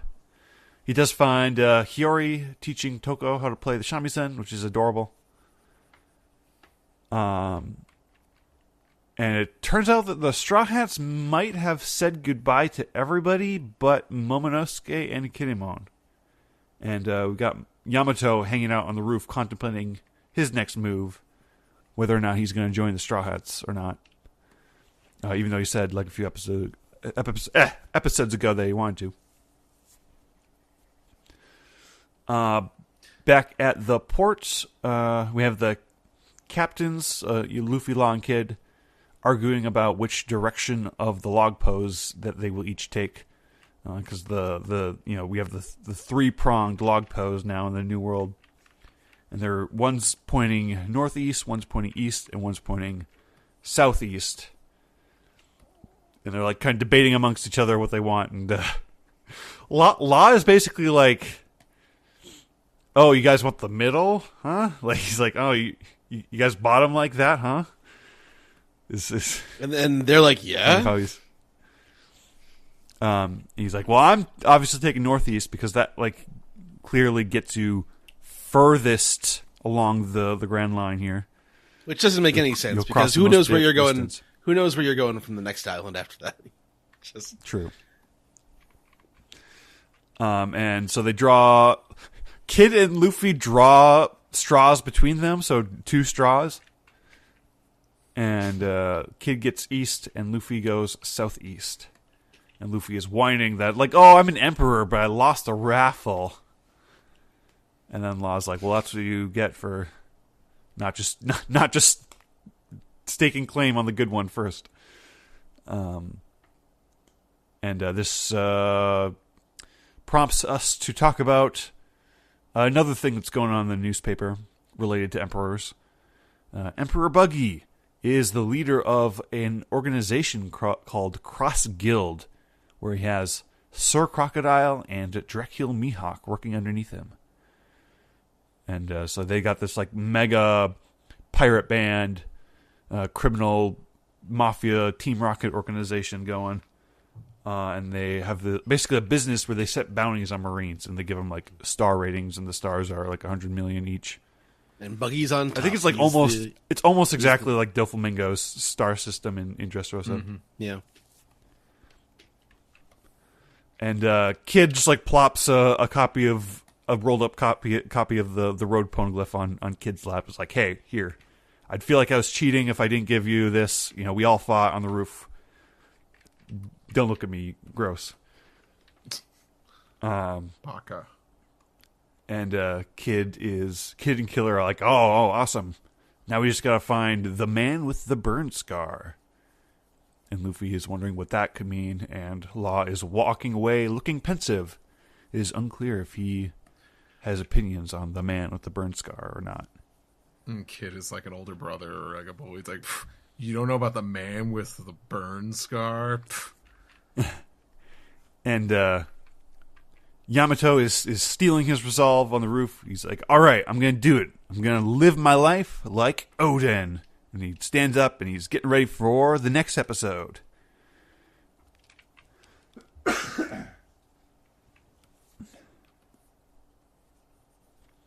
1084. Time to depart. The Land of Wano and the Straw Hats. We've got some children enjoying Dango and Oshiruko.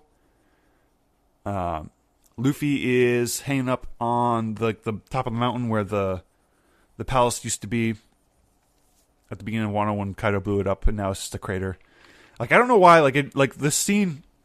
It's Odin Castle, right? Like I haven't watched the Evangelion 3.0 plus 1.0 movie since it came out, but like it just like it looked so similar to how like I remember that little area where like Rey was hanging out and listening to music or whatever she was doing. Is that like, am I like completely making that up? Is that? It's been a while since I haven't seen it since it was released too. So I don't remember that part. It just evoked that so much to me for some reason. I mean, like by the ocean where like Ray would go all the time. Yeah, like with the walls up. Yeah, I know. Yeah, I know what you're talking about. But can't say I had the same vibes. Luffy looks up and he sees Mufasa Odin in the clouds. A character he never met. A character he never met. And probably has no mental image of at all. Mm-hmm. I know, like Luffy's mental image would be like a bad drawing. Right. Do you think Luffy has aphantasia? What was that, like face blindness? No, the I think aphasia's, or I get those two mixed up. The one where you don't have a mind's eye at all. Aphasia? Oh, I don't know. Aphasia. I don't know. Sorry. So the Akazaya show up with the rest of the Straw Hats, and they're all saying their gratitudes. They're bowing, but they're not doing like the full hands and knees bow. They're just kind of like leaning forward. Yeah. And then like Carrot business, emerges like a business meeting bow. Yeah. It's like thank you, country. Thank you. Sorry. Sorry. My face is getting all sickly now. Good thing this is an audio show. Oh, but it's gonna affect the audio real soon here. Oh, okay. Yeah. Carrot emerges and hugs Luffy. She looks happy, but then she starts to cry, and then she gets happy again, thinking about all the good memories. She's like, "All right, guys, one last Garchu," and she like goes around the circle, giving everyone a Garchu, a little like nuzzle, cheek to cheek. Scarecrow, I'll miss you most of all. I'll miss you most of all, Bonkichi. Zoro is visiting Yasu and Pedro's grave. He's mostly there for Yasu, but because he was buried right next to Pedro. I was about to say, I'm like, I barely remember Zoro and Pedro interacting. They definitely did, but they saw each other. They exchanged a glance. Mm-hmm. Yeah. But Zoro's pouring one out for a real one.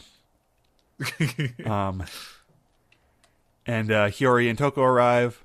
Obviously, this is Toko's dad, so it's important to her.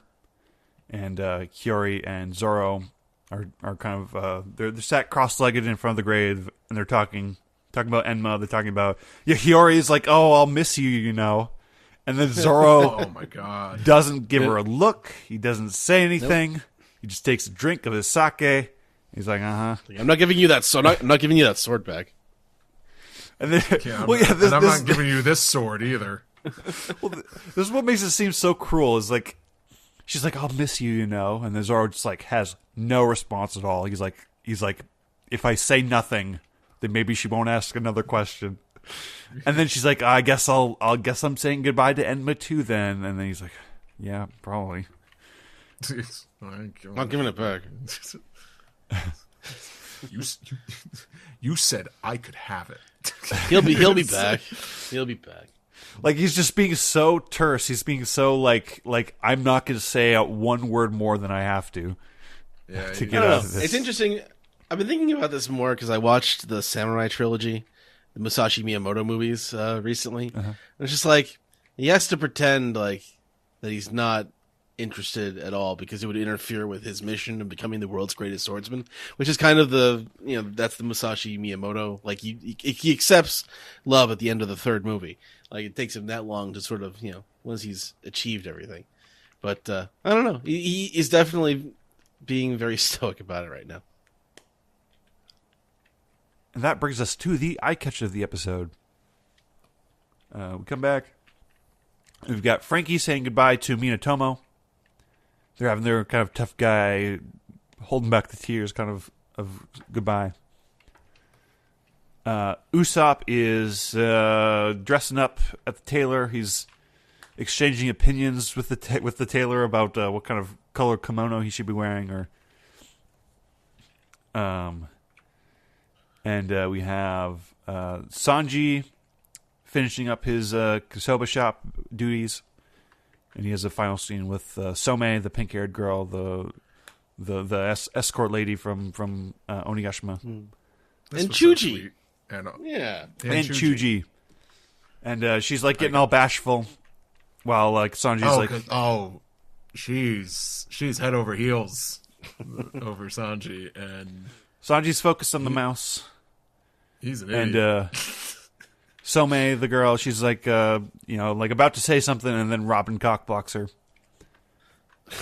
Yeah. And Sanji's instantly fawning over Robin, and Some is What a probably dumbass. Somebody's probably like, God fucking damn it. It's kind of funny now, like in this. You ever coming back? in the new? Maybe. As long as Shuji's still alive. No, it's like I find it hilarious how like in the new world now, like every island Sanji's going to, he's leaving. He's leaving a woman crushing hard on him.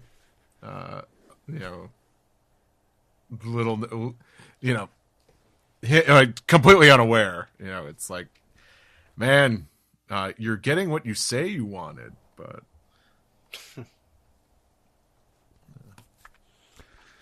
Yep. But she's smiling by the end. She's just happy that he's happy. Yeah. And Very sweet. Luffy and Tama have their final goodbye.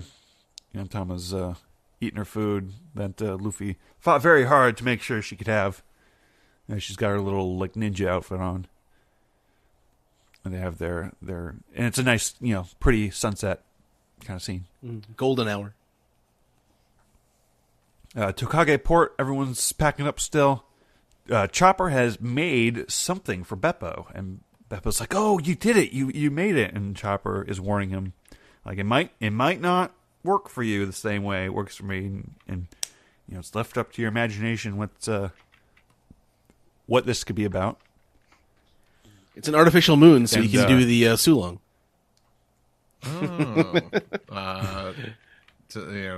Goku's father was a brilliant scientist and Yes. invented that. Yeah. And everyone's kind of packing up. The Straw Hats are more or less ready to set sail.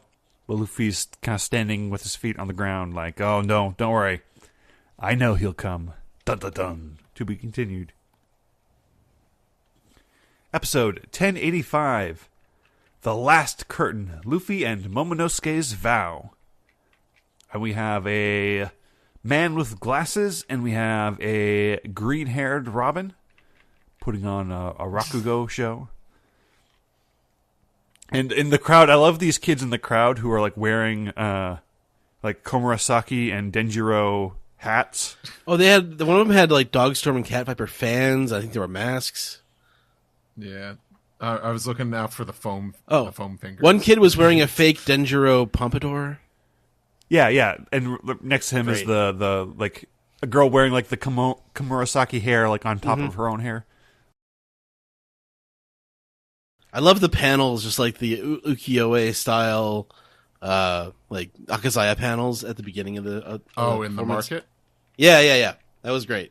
Yeah, I thought that was a really neat touch, exclusive to the anime as far as I know. Wano who got shortchanged? Poor old Izo. Well, he left town and joined the Whitebeards. But his friends know. His Izo friends know. sacrificed his life, and he doesn't even get a freaking cool Ikure painting in memoriam. Yeah. Poor bastard. Jeez. The guy we all thought was a Yakuza boss until yesterday, he's on there. Yeah. That's right. Uh-huh. I love the framing of the Rakugo story, just to, and pull the curtain back at the end. It's great. Yeah. So that's how the episode opens and kind of bookends as well. There's kind of this retelling via Rakugo, the story of the arc, the story of Toki's prophecy and all that. This is cross-cut with Yamato and Kinemon are riding on top of Dragon Momonosuke, kind of snaking through the woods as they're kind of making their way to the shore. They're talking about how apparently Yamato has decided to stay behind. He's like, I'm gonna be like Odin and just explore Wano a little longer. That's a very anticlimactic response to the cliffhanger from the episode before, and or or like the several episode build up here. Right. When you kind of look back in hindsight, you kind of see like, oh, it's a misdirect, but I just remember the manga. I was like, what? It felt odd, but misdirects, baby. There's lots of flashbacks with Luffy and Momonosuke. And which I think is good to have, because you kind of got to remember, like, wow, this all started in Punk Hazard 10 years ago for the anime. So a few minutes of clip show there. And when they come back, like, Kinemon's like, hey, Momonosuke, is there a reason you're not, like, flying right now? Because Momonosuke's, like, running on the ground with his paws. And Momonosuke's like, shut up.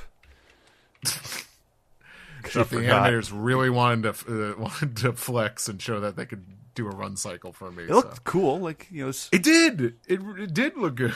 Yeah. Is this when they arrive at the ship? Yeah, they arrive at the ship. They finally emerge from the woods. And, like, all three of them tackle Luffy together. And Momo and Kinemon are kind of putting on this whole, like, oh, we're so angry at you. How could you not say goodbye to us? Aren't we friends? Like, wasn't Kinemon ready to be like, we're going to beat him up, right? You want me to beat him up? Okay. He pulls his sword out like he's going to cut him. He's like, we're killing you over this. This is too I think much, Kinemon man. was like, Kinemon was like legit angry. And I think maybe even Momonosuke was, but of course, like, Momonosuke completely, he crumbles. Yeah, he crumbles. He's like, why do you have to go? I don't want you to go. And he's like sobbing. They're big, kind of crying, huddled together. And I like this, adult Momo curled up on the ground, bawling. Fade to child Momo curled up in a ball, crying on the ground. And then Luffy's like, all right, hey, listen. You're punk. You're a coward. And take this flag. And he, like, throws this big straw hat flag. The crew throws the folded up flag on top of... Like, it just, like, flops over Momonosuke, just covering him. Just to, like, humiliate him while he's crying.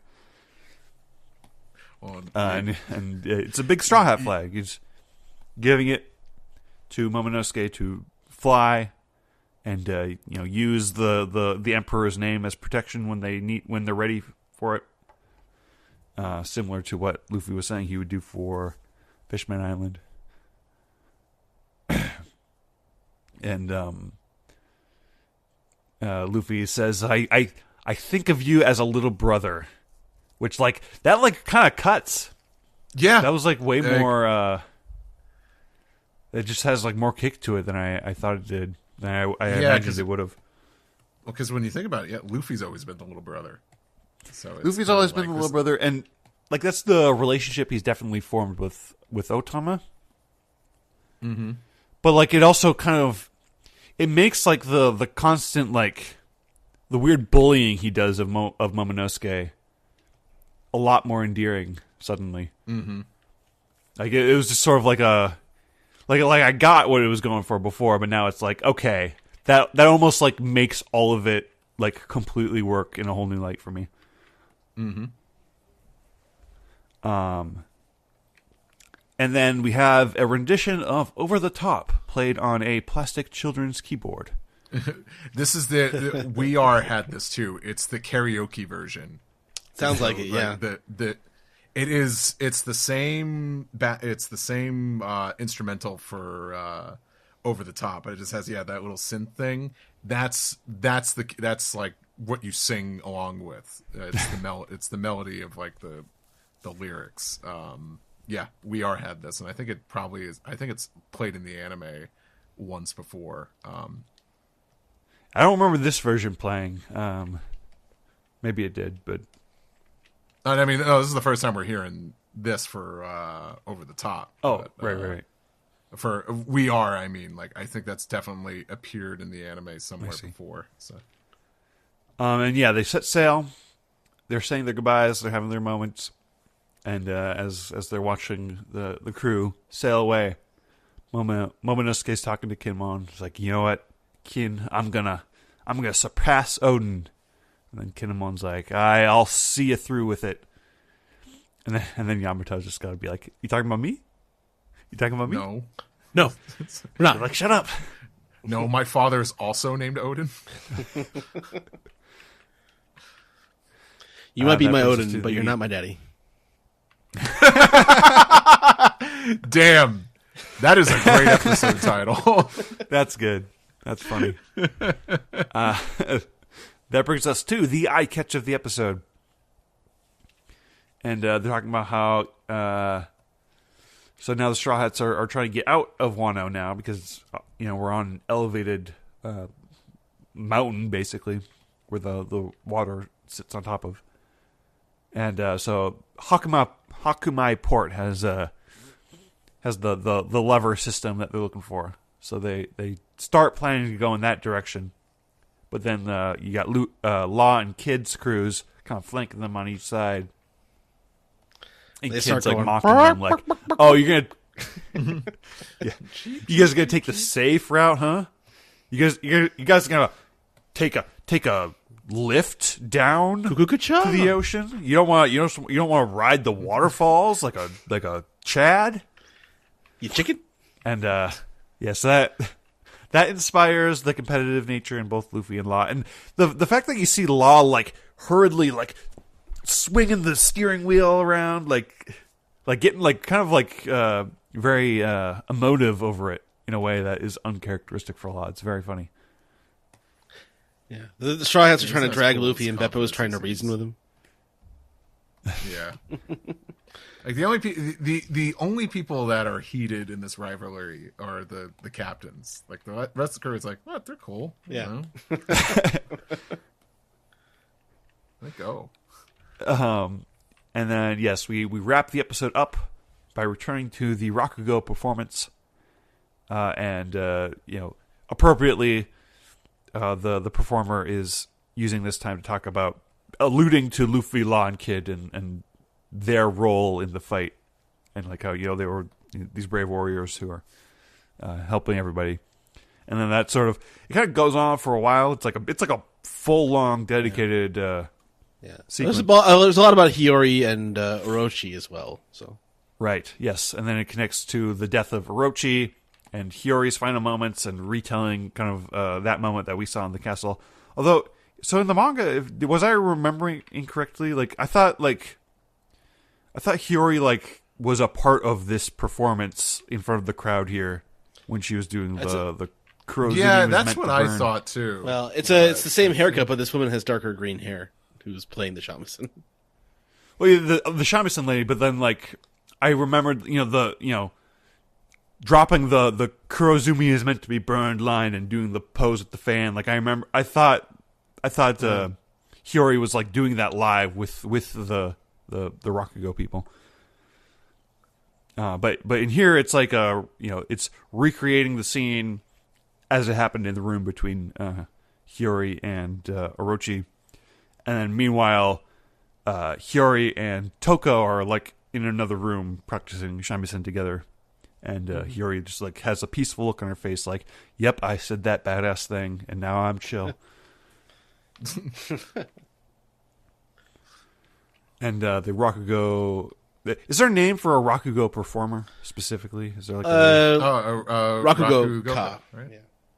Rakugo Ka. Yeah. Yeah. Sorry, I pronounced it American. like mangaka? Yeah, Yeah. or judoka. Yeah.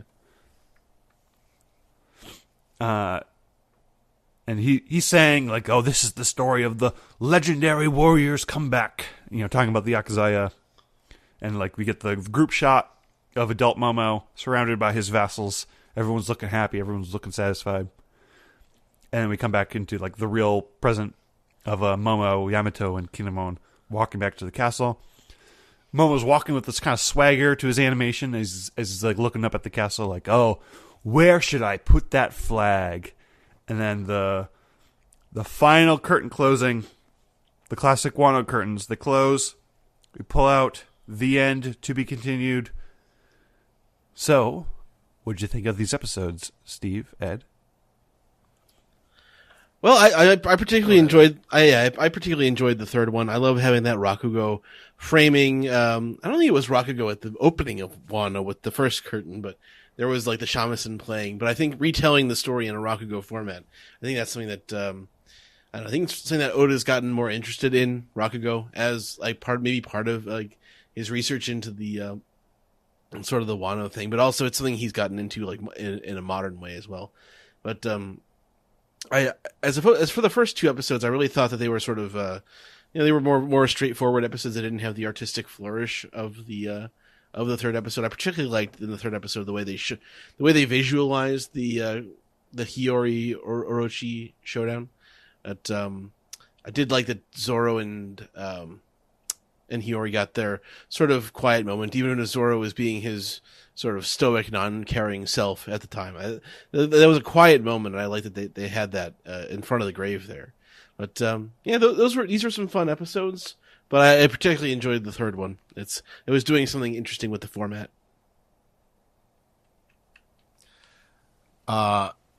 These episodes, I'd say the first one is kind of your standard, typical pacing. Nothing really stood out to me too much, moves the plot along. But the last two episodes were, I think, what I really wanted out of post Onigashima. Mm-hmm. Kind of this freebie episode of just like, it's almost like 22 Short Tales of Springfield with Wano. That's what I wanted. Kind of some follow-ups with some side characters. I super appreciated that. Kind of getting some final moments with Akazaya as well. And then, the last episode here, the Rakugo motif was, sensational. But wow, I think there was just a lot of really great choice in BGM tracks. And I think, the send-off, like the goodbye to Momonosuke, hit hard. I think the acting was phenomenal. I think it really kind of sold. It's like, it's like Kinemon and Momonosuke were like almost to the point, like they're almost like on this Vivi level of like how involved they were with the crew. So it was a big deal that they were saying goodbye, and it was a home run for me. I think they did such a phenomenal job making it such an emotional moment. Great send off to the arc. I kind of feel better coming out of Wano with the way the anime handled it than the manga, I gotta say. I think, but the anime has the privilege of having BGM and vocal acting as well. But I just say overall, like breathing room. I just think it was a success. I really like this. I was worried this wasn't what we were going to get with the ending in the anime, but they wound up exceeding my expectations. I think it was a job well done. Yeah, when that final like knowing it's like, oh, this is we're closing that book that we started like 190 episodes now of Wano. With this like motif of the curtains opening and closing. That final curtain close hit. That really got me. Especially with like Momonosuke looking up and he's like, "Oh, we're gonna put the flag." Like it just feels like this long journey towards like this super classic One Piece moment of like the friends we made along the way, just like looking for a way to demonstrate their pride of being a friend of the Straw Hats, and you spend so long in like all this like long action and all this like historical Wano texture to it that like when it kind of like comes back to that kind of moment and the curtain closes, I thought it was so nice. It was such a pleasant final note to land on. Most of these episodes I thought was like fine. Like we've been riding high on like exceptional episodes for like a lot longer than I expected this to be. Yeah. So like some fine episodes are fine. The first one definitely a little slow. Even like I would say all these episodes have their moments of like kind of being slow, and like they're not like among the best of the best episodes as far as like just kind of waiting in the atmosphere or just like kind of a good directorial style or anything. But the emotional beats that I needed to get to for me got there and landed and even surprised me a few times. And I think I'm in agreement though. Like my relationship to the Wano arc in the anime is like actually pretty significantly different than in the manga. Yeah, I think a lot of people could say that for sure. Yeah, it's interesting. Mm-hmm. Excited to see where it goes. I mean, I guess this is not like any fault of the episodes, but I was hoping we would see more of Cross Guild by now. I think that's maybe the next episode. Yeah. Yes, it is. Wait for next time. Mm-hmm. All right. Anything else you guys would like to say before we move on to the next segment? I appreciate that. Good. I appreciate that I think it looks like they're doing a whole new sort of. They're not doing the Wano style again for Egghead. So Egghead's it's going to be its own thing, and I think they're putting more effort into differentiating. It'll be interesting how that shakes down. Mm-hmm. Yeah, I'm looking forward to that. All right, thank you guys. Thank you, Sam.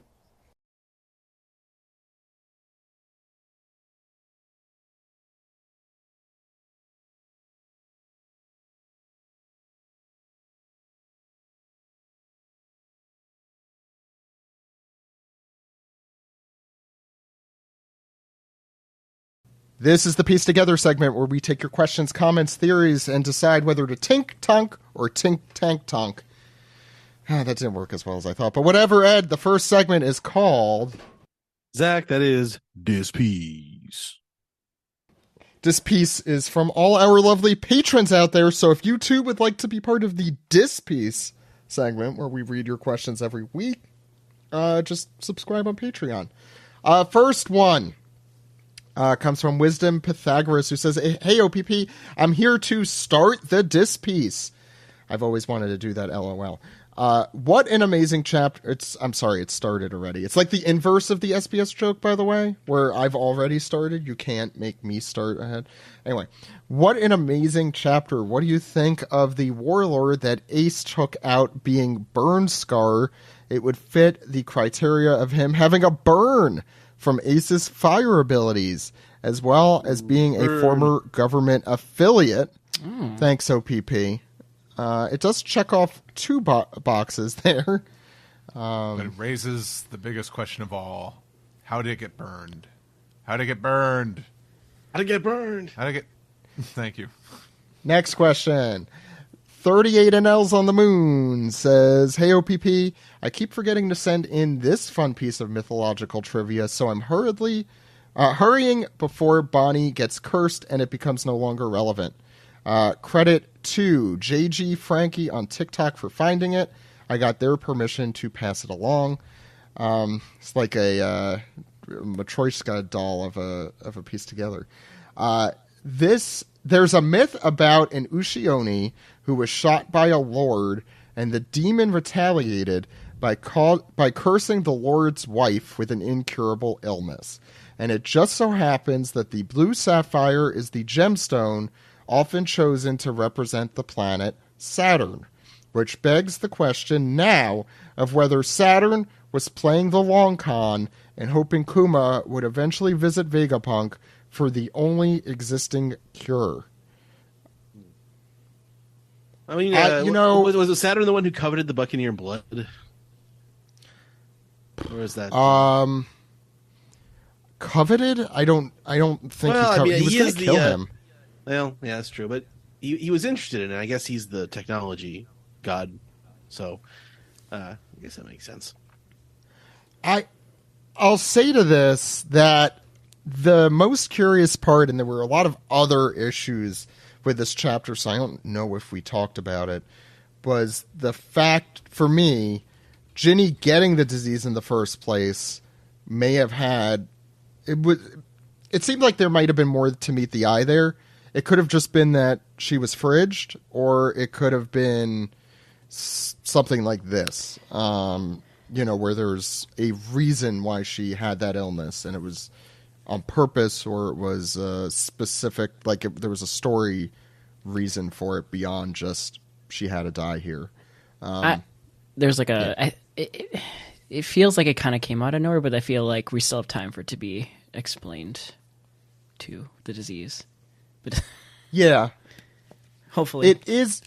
To be fair, so I think the white lead disease was kind of explained a little bit, not where it came from, but like what it did and why it existed. And like, I feel like usually with diseases in One Piece, we get some sort of explanation a little bit more about it.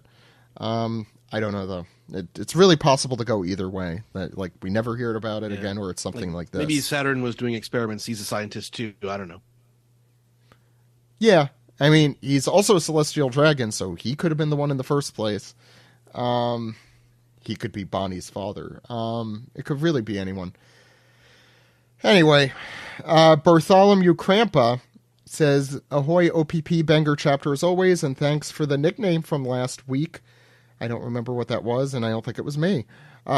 This chapter was super emotional and super impactful to me. I love how Oda's portrayed Kuma's kindness and him and Bonnie's familial love. I teared up at the Jolly Roger being Bonnie's drawing of him. I'm sure you've already discussed theories as to why he's going to Luffy's hometown, so if you have, then instead, my question is, what chapter do you predict this flashback will end? We also did that. So, wow. Yeah, we covered bases here. I'm just going to go to the next question then. Keep Marijoa Weird says, "Hey OPP, it's been over a year since the chapter where the Straw Hats left Yamato. Is that enough time for him to explore Wano, and will he meet the Straw Hats at Egghead?"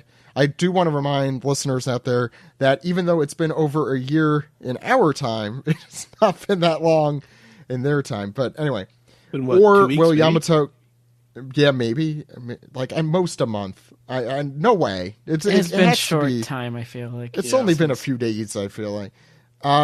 Or will he go to Elbaf with Apu and the ancient giants to learn more about his heritage? If he and Kaido are descended from the ancient giants, I think like Onigashima, the Oni, because of their horns, and meet the Straw Hats there. Lots of good questions. Anyone have answers? Anyone? Everybody wants to see Yamato. We all want. I had many debates with friends about like Yamato versus like Vivi on like who the final 10th will be. So we'll see. I don't know.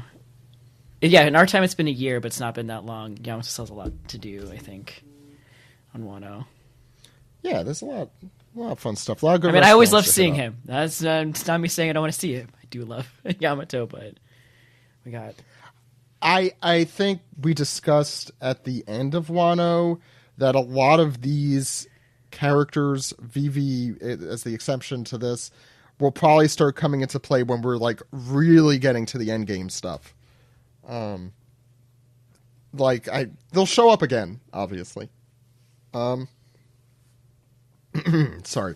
Next question comes from Reverse Pizza Pie Patch, who says, "Hey, ontologically paternal pacifistas." That's a good OPP right there. "As an ADHD person, I must ask why Vegapunk couldn't just invent Adderall so that he could focus on individual projects without being so scatterbrained. More importantly, did he invent the infinite food generator just to feed Bonney, or did he not need it until York came along?" The pizza thing was in the present day too, I'll say. I mean, maybe pizza was part of the menu because Bonney likes pizza. Or maybe that's why Bonney likes pizza. But I was like, who doesn't like a good egg pizza? Though? Yeah, I mean, come on. Noah has been eating like entire individual pies of pizza, and it's like his body weight in pizza, and I'm like, you're my son. I like it. Next question. As for the Adderall, I think the problem isn't... I think he's hyper-fixated on multiple things, and that's the issue he has. He does have the brain fruit, so I assume he doesn't function like a normal person when it comes to that kind of thing. DDDD Free, it says... What? I was just thinking, like, the brain fruit is the ultimate neurodivergence. Oh. It's so neurodivergent, it's on its own... Yeah. DDD Free, it says, hey, OOPPs.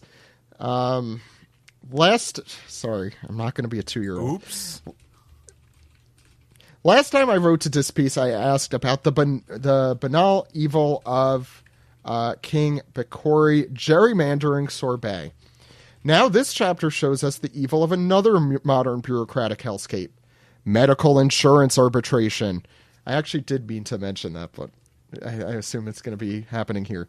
What is going on with Oda? It's like after 1,000+ chapters of fantasy villainy, he's decided the best way to trigger us is through the horrors of adult anxiety. What's next? A pirate that steals personal data? A devil fruit that adds hidden fees to ticket prices? Maybe the Cross Guild is really just a giant super PAC. Pirate Action Committee. The truth is... There's one more, sorry. The truth is that Oda has always filled his story with plenty of everyday evils. My question is, what boring, ordinary, real-life evil would you like to see in One Piece? Taxes. Boring key. Boring is the key. Luffy sits up and he goes, hoof. Wow, that would be terrifying. Garp probably does do that, though, let's be honest. Yeah, but like when Luffy starts doing it, that's when it gets Yeah. I did catch myself doing that today when I was bending I down do to it like pick all something. the time. I don't want to say the amount of times I groan when I have to sit up and go down. Like the amount of oives that I say on a daily basis, like I need a counter. We need a support group here for the groaning sounds. Fatty Grunt Society. Fatty Grunt Society. Ooh. Can we change the episode title? No. You want to just draw all of us bending down and making a noise. Oh god, there's so many good answers to this, I feel like. Student loans. Taxes. Don't you dare. That would be horrifying. Oh my god. I don't need that in my gets manga. Called in for jury duty. No, that sounds great. The people who No, but two no, lanes it's not at the fun once. thing. It's just like I can't commit to any big battles right now. I might get called in tomorrow. I gotta check at 5 p.m. Bar exam. I'm just trying to think of the most stressful events of my life. Moving. Moving. Yeah, that's a good one. Taking your friend to the airport during rush hour. These are all good ones. The sitting in traffic. Really. God, was it the merge from the burbs to the city? That like, I don't know if you remember. I'm trying to remember what's that one's called on 94. Driving when it's like raining so hard that you can't see in front of you. Am I thinking of anything? Are these boring enough for you? I will say, I feel like Vegapunk could have a big backup of laundry. Not enough quarters. The medical insurance thing. Couldn't he have just waived the fees? Like, well, apparently, whatever materials he needed to cure this disease apparently cost a lot of money. A lot of liquids in jars that bubble a lot. Well, like also you think about it too. Like as soon as this happened, like all the cargo ships and shit came, so he got like buku money to like build his little facility.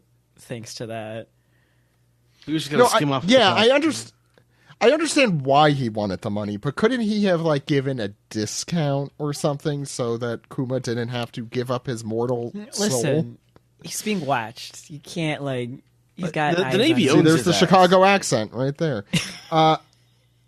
God. The thing is, I love boring adult problems because they're so terrifying, and yet I can't think of any others. That you did your taxes wrong and you get audited. Oh, don't. Yeah, that stung. They all really sting. that your computer crashes and you lose all of the anime fans give back charity. Actually, no, my computer was No, it got stolen at a movie theater. Stolen. At a movie theater. Yeah, that's much worse. Next question. Sailor Karna is worldwide says, "Hey OPP, I'm probably in the minority, but while I love the text is a little off. But while I love let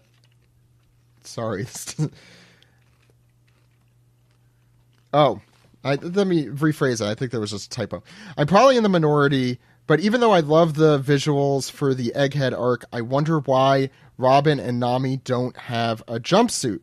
Like Lilith has one on, but it doesn't look like our favorite Straw Hats have one on.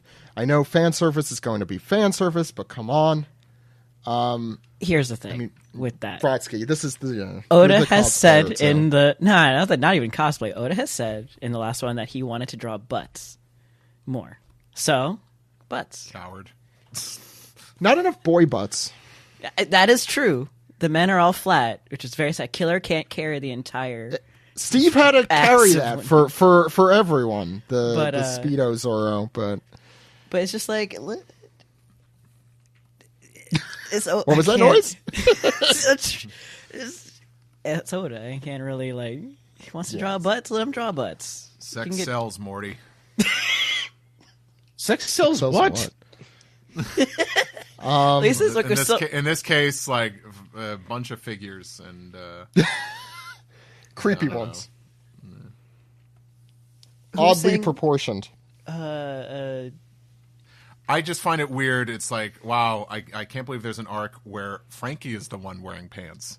Yeah, the fact that they put pants on Frankie that's bizarre. That's the crime. That is the crime. Yeah. Who cares if the girls are wearing the bikinis? That's normal. But the fact you put pants on Frankie, it's like everyone's getting inverse. Pants on Frankie.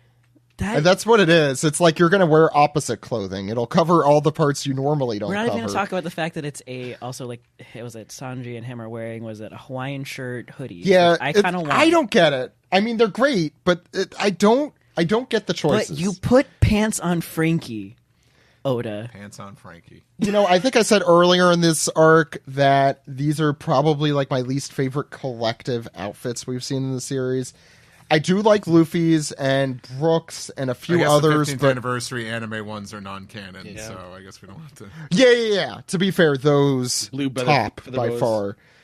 Much like Kuma is the best dad, bar none. Those are the worst outfits, bar none. But I will say these are probably some of my least favorite. I think. Oh God. These are my least favorite, I think, that I could think of because they're random and weird and unnecessarily fan servicey. That's my opinion. And the animal pirate outfits weren't? Yeah, but those fit a motif. At least. Yeah. Yeah, but they're all different, and I don't understand what they're supposed to. I'm a Star Trek nerd. I know what's it could be done. It could be done in a fan servicey way. It's just this is just weird and all over the place. I don't get it. It's like I get it. The ladies are hot. Yeah, I just thought, I was really surprised. They didn't go for was it Space Channel 5 kind of thing? And it was with the hula hoop looking skirt, like that. Or Jetsons-y, 1950s future. Anyway, instead we got the was it Misfit boots? Well, the whole thing is the Dom boots. I mean, I don't want to be a total prude, but I just found surprised oh yeah, battle outfit. I'm like, okay, buddy, sure. I do want to be a total prude. And really, the battle outfits from Street Fighter? Tekken. Hopkins hat 15 says, "Hey OPP, how it be? Do you think with how close the English dub of One Piece is to the sub, we could finally get a fully dubbed One Piece game? We haven't gotten one since Unlimited Adventure in 2008. We all remember that. And most anime-based games are dubbed in English now." Steve, I feel like this is your... Yeah, well, that's the thing. I'm so out of the loop. It's not like I play any other anime games, so I'm not sure what's getting dubs. what's prioritized, because it just feels like that was such a non-priority. Are you and Sungwon going to be playing Unlimited Adventure? No. It would be really funny how much it would stress the two of you out. I would love to. I would love to see, there be English tracks in these games. I think that's up to the companies. I was gonna say, I bet they don't see they don't see it as being worth the time and the money. But I don't know, if other anime games are getting dubs, then I can't see why it's got what it takes. So tell me, why can't this be love? I've been listening to a lot and watching a lot of your Let's Play channel. If you had to pick one Piece game, though, that you actually would want to play through, which would it be? Stay tuned. Oh. Stay tuned. Damn. Damn. It's a good plug. It's a good plug right there, Steve. Suddenly Steve's a guest. I think this is the last Piece question from Sheepman, who says, howdy OPP, I'm excited for the Egghead arc in the anime to start. I caught up during Wano in the anime and in the manga, so this will be the first time I know what the anime will be doing before a new arc starts. In everyone's experience with One Piece, do you find your opinion on an arc changes once the anime gets to it? No. The pause made that very nice. I would say, Wano anime did a lot to improve on the manga. There's no denying that, I think. And inversely, Fishman Island, Dressrosa in particular, were really hurt by the anime, I think. I think I thought of them. Even Dressrosa worse because of the anime. Wano had money. That was money. More so time is a big thing too. It's not just because it's I think the biggest misconception is always oh wow, the budget went to this. It's no, the time was given so that this could look good. Both. And also just branching out and hiring a lot more freelance talent. And new directors. It did have a lot of fresh blood. I think, and that helped. As we would say, they put their entire bussy into Wano when it came to... Yeah, exactly. Yeah, that's what would be said. That's it. That's all I have. Fishman Island people know my opinions. We have 2 emails. As Ed, we haven't done the email segment intro for a while. Oh, Zach, it's time for some One Piece podcast emails. How are you going to read them with those boxing gloves on your hands? The boxing gloves don't affect how I read emails. Are you Ben Wild. Boxing gloves in your hands? Okay. Stop talking about my boxing gloves. Hi, podcast. What do you think of Sapphire Scales being a bio... Oh, well, this is a very similar one. Being a bioengineered virus, my theory is that the government wanted to infect the revolutionaries. I'm just seeing if there's anything differently here. Yeah, that's basically it. So I think we're in a similar boat there. Why don't you just kill him? Because it would affect them. I think they're saying it would affect them, but that doesn't... I just get the pause there, and then Steve just being we should just kill him. This one... Yeah. That seems like a lot of genetic engineer going into just, I don't know, shooting them. Yeah. Because you got look at the Sapphire Scales. It takes 10 years for them to kill Bonney. So it's about the long game, Steve. Do they want the long game? Hell, yeah. if you tell these revolutionaries that they it's they're gonna die anyway. Isn't that isn't that almost like a boost for them to be oh well, I'm just gonna fight even harder because I got nothing to lose. Ooh, you don't. It's you don't want to be that person that fight where you got everything to lose fighting someone who's got nothing left to lose. So I don't think it's that at all. We have one more email, and it's from Steven, not a translator or storyboard artist, specifically written there. Been catching up lately, and I'm definitely not crying during this flashback. It is just really dusty in my apartment. I'm guessing the sapphire scales are why Bonney is known as jewelry, since Ginny didn't get a surname, and we haven't met any celestial dragons with that name. I think we mentioned that back a while back.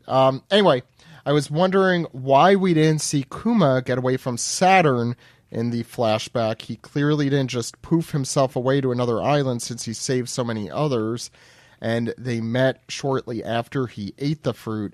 Do you think this will factor into how the Straw Hats escape? Things seem pretty grim when we last left the crew, but if Cyborg Kuma shows up and somehow remembers to escape from / neutralize Saturn in some way, that could really turn the tables. Keep up the good work, and I hope everyone has learned to love the theme song this year. What theme song? I don't know. Maybe the outro one. Theme? Yeah. 'Cause we're using Wake Up. Yep. Almost done with that crap. And there's your answer. I think, did we say that, the idea of Kuma coming at the end of this flashback and then dying in front of Bonney would be all sorts of devastating. Which would probably have to be what happened. But if you also think about it, like, Bonney has seen, was it Kuma up in Marijo, like, being like a... That's true. Like, Bonnie's got some trauma. Like, this, you can pack a lot into that. There's a lot of And trauma going I on. thought about, like, Kuma, like, probably dying, but then when I think about it, it's like... Isn't he already kind of like... he's dead on the inside. But Well, he is. where does Bonnie's story go from here? Like, what Nika, it's the Nika thing. No, I think it's fulfilling. No, isn't it Bonnie. fulfilling his? What's- thing? Yeah. What's Bonnie's story if Kuma dies? Wouldn't it be Go ahead, more sorry. fulfilling if Kuma doesn't die and he's able to finally live with his daughter? This is One Piece. You think we're gonna get a happy ending? It's I was One gonna Piece. say- That's why I'm optimistic. If it was any other It's story, irreversible, though, isn't it? Yeah. Yeah, I don't think. Well, unless his memories could be retransplanted, and that's kind of what was going on there. You never know. You never. Maybe Because Bonnie has to. Maybe Bonnie has to reteach Kuma how to love. What is a person if not a sum of their memories? Clearly, there's something going on because he's like on a rampage. He's heading to Marijoa. But I feel like agree. you have a point, Steve. I don't know where. Once this resolves with Kuma, My where answer, does Bonnie go from here? Yeah, My answer to that would be to fulfill the so-called thesis that I mentioned of Kuma in, the whole Nika thing is to be, on Luffy's side and to help Luffy. But like, would she then like Yeah, but, stay with like, like what- Vegapunk or something? Yeah, was Bonnie gonna go to Elbaf? It's like I don't know. I mean, Oda will always go with the less predictable Or- route that he thinks is less predictable. Or Sorry, go on. revolutionary. Yeah. yeah. I don't know. I just thought about it now. I'm like, yeah, like what's Bonnie's story? I don't know. And it's a good question. I think it could go several ways, but Kuma's, I feel like leg the already easy got answer blasted is off. to be like, is Kuma's gonna die? And I don't know. I kind of think. Easy story-wise, awful in all other ways. I think, like, and going by this flashback too, it's like, Jesus, Kuma's been through enough. I think he's owed one. I think he deserves a life. Yeah, I think I've said this before, but when a story starts happy, it usually ends sad for a character, and vice versa. And we've definitely gotten the opposite of that. Kuma's story has been pretty awful just about the whole time, with some like real bright spots in the middle.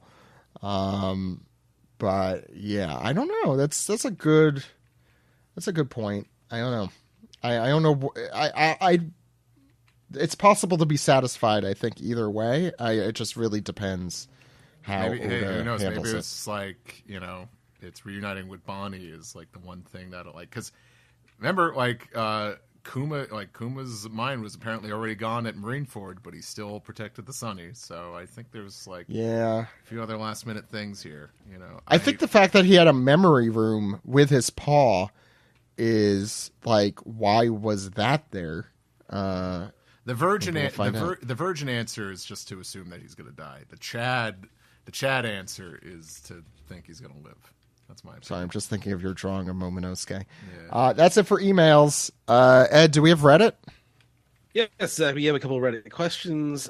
First one comes from Amiibo Hunter 000, who says, "Hey OPP, seems like Oda really did pull out all the stops to give us something monumental for chapter 1100. On page 16, we get to see the two best friends in the whole series there share a page. Now, I know they aren't in the same place, but just seeing that level of best friendship in such a close proximity rivaled the G5 reveal. How do you think Oda will handle the eventual reuniting of the series' two best friends, and how can we contain the hype? Thank you for always being my favorite podcast." Sorry, Hack and Jinbei, finally. I completely didn't even hear who. Oh, Hack and Jinbei. Sorry. Hack and he didn't say. He didn't just say. assumed. He assumed you would know the best friends were Hack and Jinbei. See, that goes to show you. It's like the fact that I needed I need to be told. Yeah, how dare you? I will say I thought when you said G5 you meant the Navy base, and I was going to say, yeah, that friendship does rival the Navy base G5. What's next? All right, Electric Dynamite says, "Hey OPP, another chapter full of neat little cameos. Well, the inclusion of Diaz Drake and Umit's cargo ship and Alpha, aka maybe Khalifa's mom." All right, hold on. That was 2 years ago, right? What? I don't think it's possible for Alpha to have been. No, it's definitely not Khalifa. It's just No. an identical looking person in the government, which is I know she would have been confusing. at Water 7 already. Yeah, she was definitely at Water 7. I mean, it could be her sister, but that might just be the way Oda draws women. Unfortunately, It's either a little bit of A, a little bit of B. yeah. A little bit of alpha, a little bit of beta. A little song, a little dance, a little seltzer down your pan. I really appreciate Oda weaving these minor characters into the world building, showing off all the Rocks pirates, including Abdullah and Jeet last chapter, Dufeld and the Mads cover story. My question is, how do you think Oda might include the remaining Underworld brokers or Dressrosa Coliseum fighters in future story moments? Drug What are we missing and Gibberson surely have interesting backstories. Gibberson. Worst names. Bar none. Gibberson and Drug Peklo.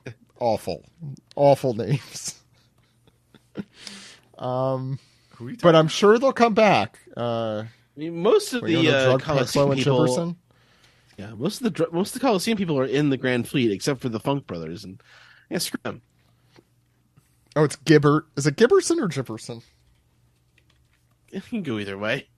I think it's from the One Piece wiki. It looks like Gibberson. Ah, Who are we talking about? Oh, Steve, you're so out. Do you even read the manga? Do you? You're reading the wiki. Steve's never read One Piece ever in his life. I don't think so. Well, you don't know who Gibberson is? Like, look at the hat how on could this you guy. even call yourself a One Piece fan if you don't know Gibberson and Drug Peklo? All right. This is not the trivia segment. Oh, these Whole Cake Island fucks. Drug Peklo. Who? Aren't those the worst names you've ever heard in your life? Gibberson isn't that bad. Gibberson's pretty bad. Drug. Peklo. What a name. Sorry, we're doing this I think live. we've come to the terms that Oda sometimes Yeah, cannot name yeah. characters.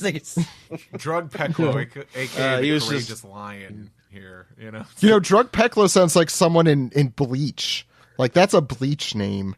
yeah. Drug Perklo. Where it's two kind of English, Spanish-ish names that aren't actually either of those. What's next? All right. 23 Years Virgin writes in to say, "Hey, one political podcast. The other day I was reading a comment to Dragon that he is a character that has done nothing. And with the backstory of Kuma, it is not giving him a good image. And that made me think about something. What does Dragon's character need? to go from a regular character to a deep character. For example, we have Doflamingo. Before his arc in Dressrosa, he was a common villain with ideals, but seeing his background, where he comes from, turned him into a deep character with fundamentals that support his ideology. I would like to see in the story his repentance towards the world government, to see his motivation. Cheers and keep up the good work. I mean, I completely disagree with the characterization of Doflamingo. I thought, I'm going to be a heretic for this, but I thought he was way more interesting before we found out all his stuff. Like, for Dragon, we've only gotten like crumbs. Yes. Too. Right. Basically. And I if thought we would see that at God Valley. Maybe he was in the Marines at that time, or he was there. We still didn't may. really see anything. Yeah. Well, yeah. Was it pre or post face tattoo? That's what we got to know. I want to see what he was like before. No, it was pre. No, we saw. His dad was he showed up a Darp, bunch so, pre tattoo. What's is that it for Reddit, Ed? There was one more. One blasphemous dude says, "Hey OPP, I know that we know that Kuma took, or no, that's what he's saying. Now that we know that Kuma took the spot of a warlord that Ace defeated, do you think the world government would have made the same offer if Ace had accepted the position as warlord? Also, when do you guys think Moria and Mihawk joined the warlords, as we still don't know when they joined? We know when the rest joined. Cheers and keep up the work. Insert ad for 4Kids Flashback." Okay. I don't think that's how ads work, but do you just have to say it? Is that it? So I'm trying to think of the times we've seen, like, we know from like SBSs and stuff, when some of the warlords joined. But correct me if I'm wrong. Who? Like, we know Jinbei is the only one we've seen besides Kuma. In that flashback, I'm trying. Have we? Well, we saw when timeline? Buggy joined. Oh yeah. Oh well, okay. But that's during the story. Yeah. We know what led to Law joining, and that was within. We the 2 know, years. but we didn't see. We didn't see. And Like, we haven't yeah. seen Mihawk. We kind of gauge from Boa that's just information gathering, mostly. Yeah, we don't know exactly what it was. Croc, we don't know. Croc, I still got there's a lot of questions. I still want to There's know a what lot Eva of- knows, but What was it that you said earlier? That was ages and genders ago. Like Croc was for like the Croc, one that's that- absolutely the case. the government really folded over for Croc because I think Croc had like the lowest bounty, right? When Yeah, 81. that makes me. Yeah. I really think that. well, I think was that's because, also that's Yeah. the timing, because that arc Yeah. was so early. You couldn't have someone Yeah. with a billion cajillion berries bounties that early. Just Well, like it probably, if it were to fit in with the rest, it would have certainly been 100-something million, right? Like that's. maybe Mihawk Kuma was was bored. 296, or yeah. something. Say like maybe Mihawk was bored. Well, Mihawk also had that thing. They just recently revealed he was like a marine killer. Like that was his thing. That was in the Before. anime this week. Right. Yeah. Anyway, I'm trying to. Did we see anyone else? Moria. Was he a warlord when he attacked Kaido? I don't think he was. No. It was probably because he was just lazy. Like he thought it was an easy job. Should be fair. Yeah, you just And wanted it- the benefits. When that reminds me. benefits do you get from Oh, you get don't know. benefits. Not Health? being chased. Yeah. I mean- 401k? If Captain Kuro wasn't such a schmuck, he would have signed right up for that. Are you kidding me? Yeah. He would have. Are you kidding? I mean, he also. So I was reading that a really iconic 2-page spread where Kuma and Moria are face to face, and they're gigantic.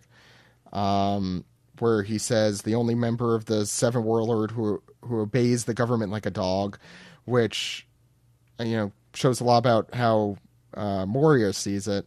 And he also says, though, I don't know what you're plotting. Your kind gives me the creeps, and I wonder if that's supposed to be a Buccaneer. If that's something that Oda even had in his brain back in 2007. Maybe he's talking about priests. Yeah, well, to be fair.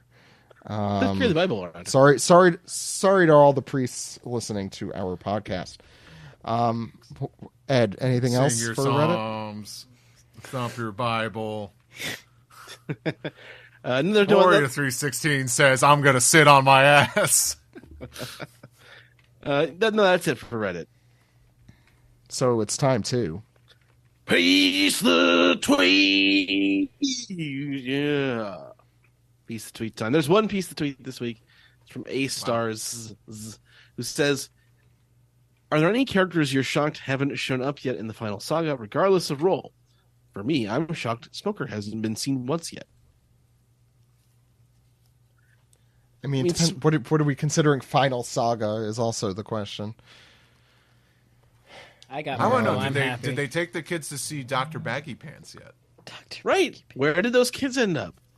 Oh yeah, They said, I finally think. show up now. And they're like, they're "What's going on on the here?" island. I think they took them back to a marine base. Yeah. I Tashigi's think they said that. No, Tashigi was with Sword. Oh. Good point. Yeah, it's weird. I do want to see Smoker's Smoker. absence is Baggy Pants go. Smoker's absence is conspicuous. I'll say that. But I mean, Gaimon. When's Gaimon showing up? Yeah, Gaimon's really conspicuously absent. Gaimon's got a girlfriend now. He's busy. Fans always say Geen. And Yeah, I wonder.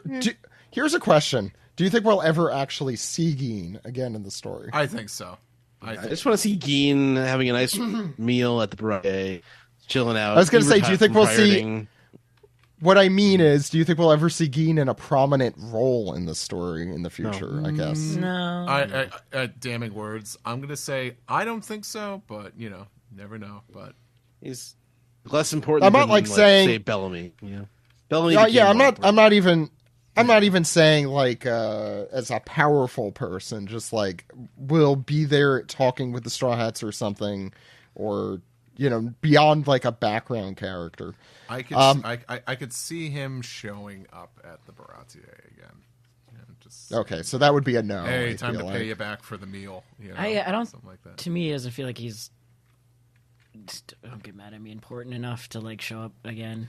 Yeah, I think people just like because I was like it was such like a prominent role in such an early arc, but I'm like I don't think there's anything in But here his that really thing's kind of like guarantees a done. return. He was. Yeah, but with the I crew. also with Opla, I feel like it's a little more in his head. So it. I could see him might... like on the Baratier if we ever get a flashback there. We may see him in the background, but I don't think he'll be like.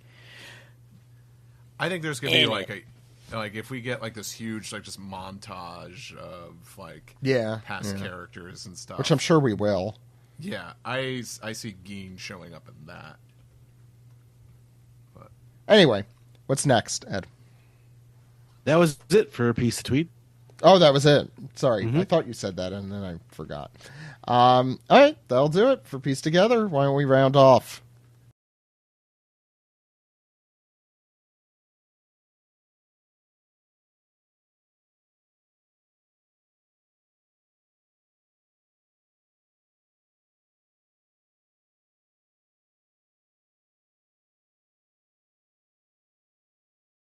This has been episode 798 of the One Piece podcast for December 4th, 2024.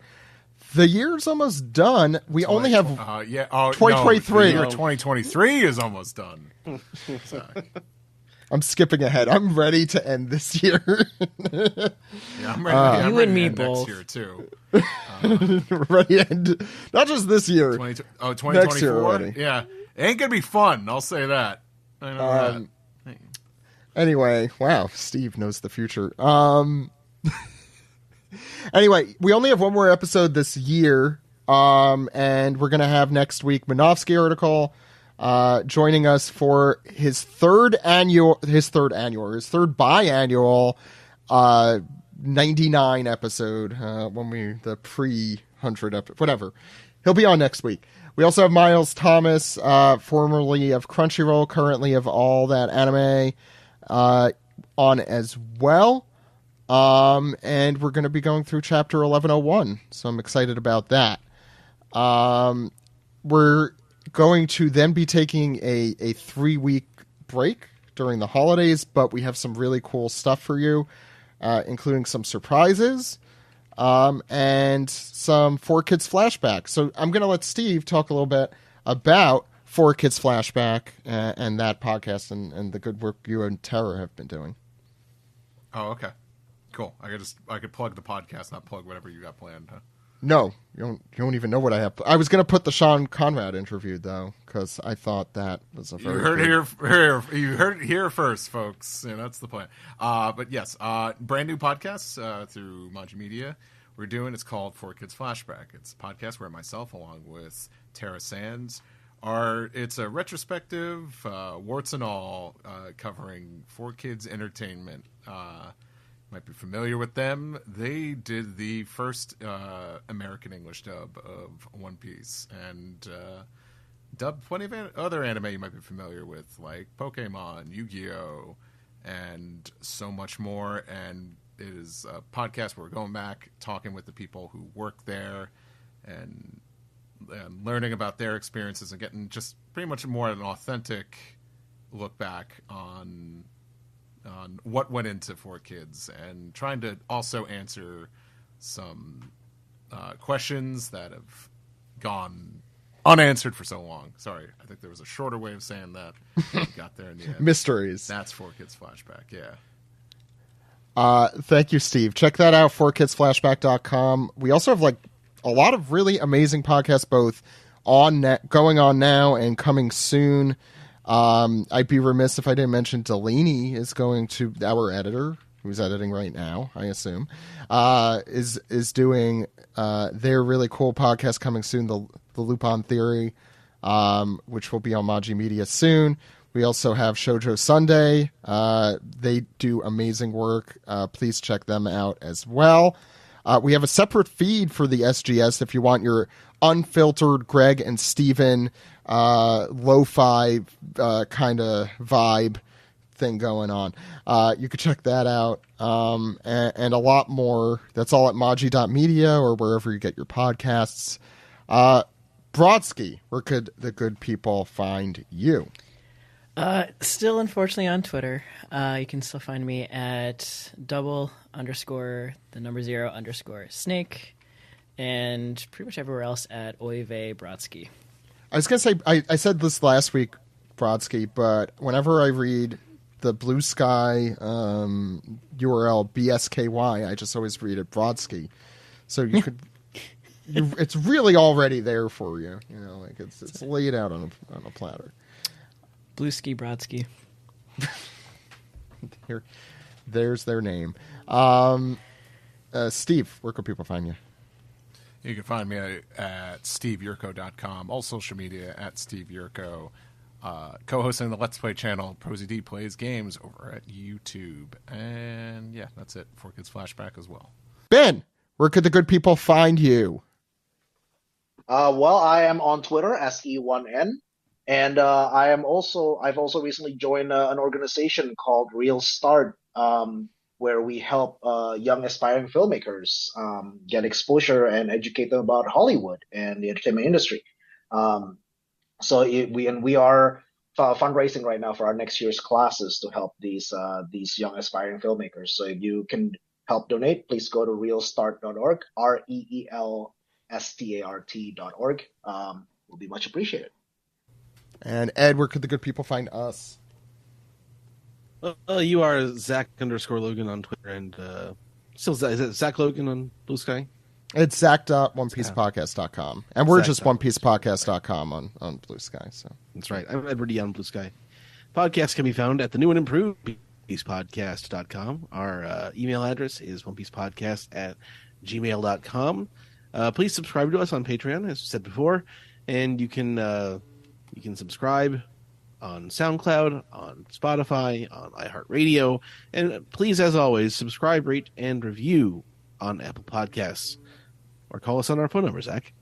That phone number is 347-497-MAJI. Maji. That phone number again, 347-497-6254. Call anytime.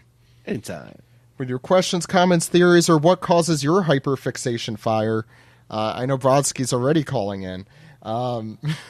Thank you all so much. This was a really fun one. I hope you all enjoyed it.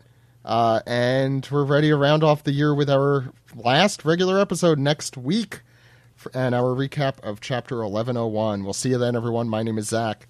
My name is Ed. And my name is Steve. See you next week, everyone. Goodbye.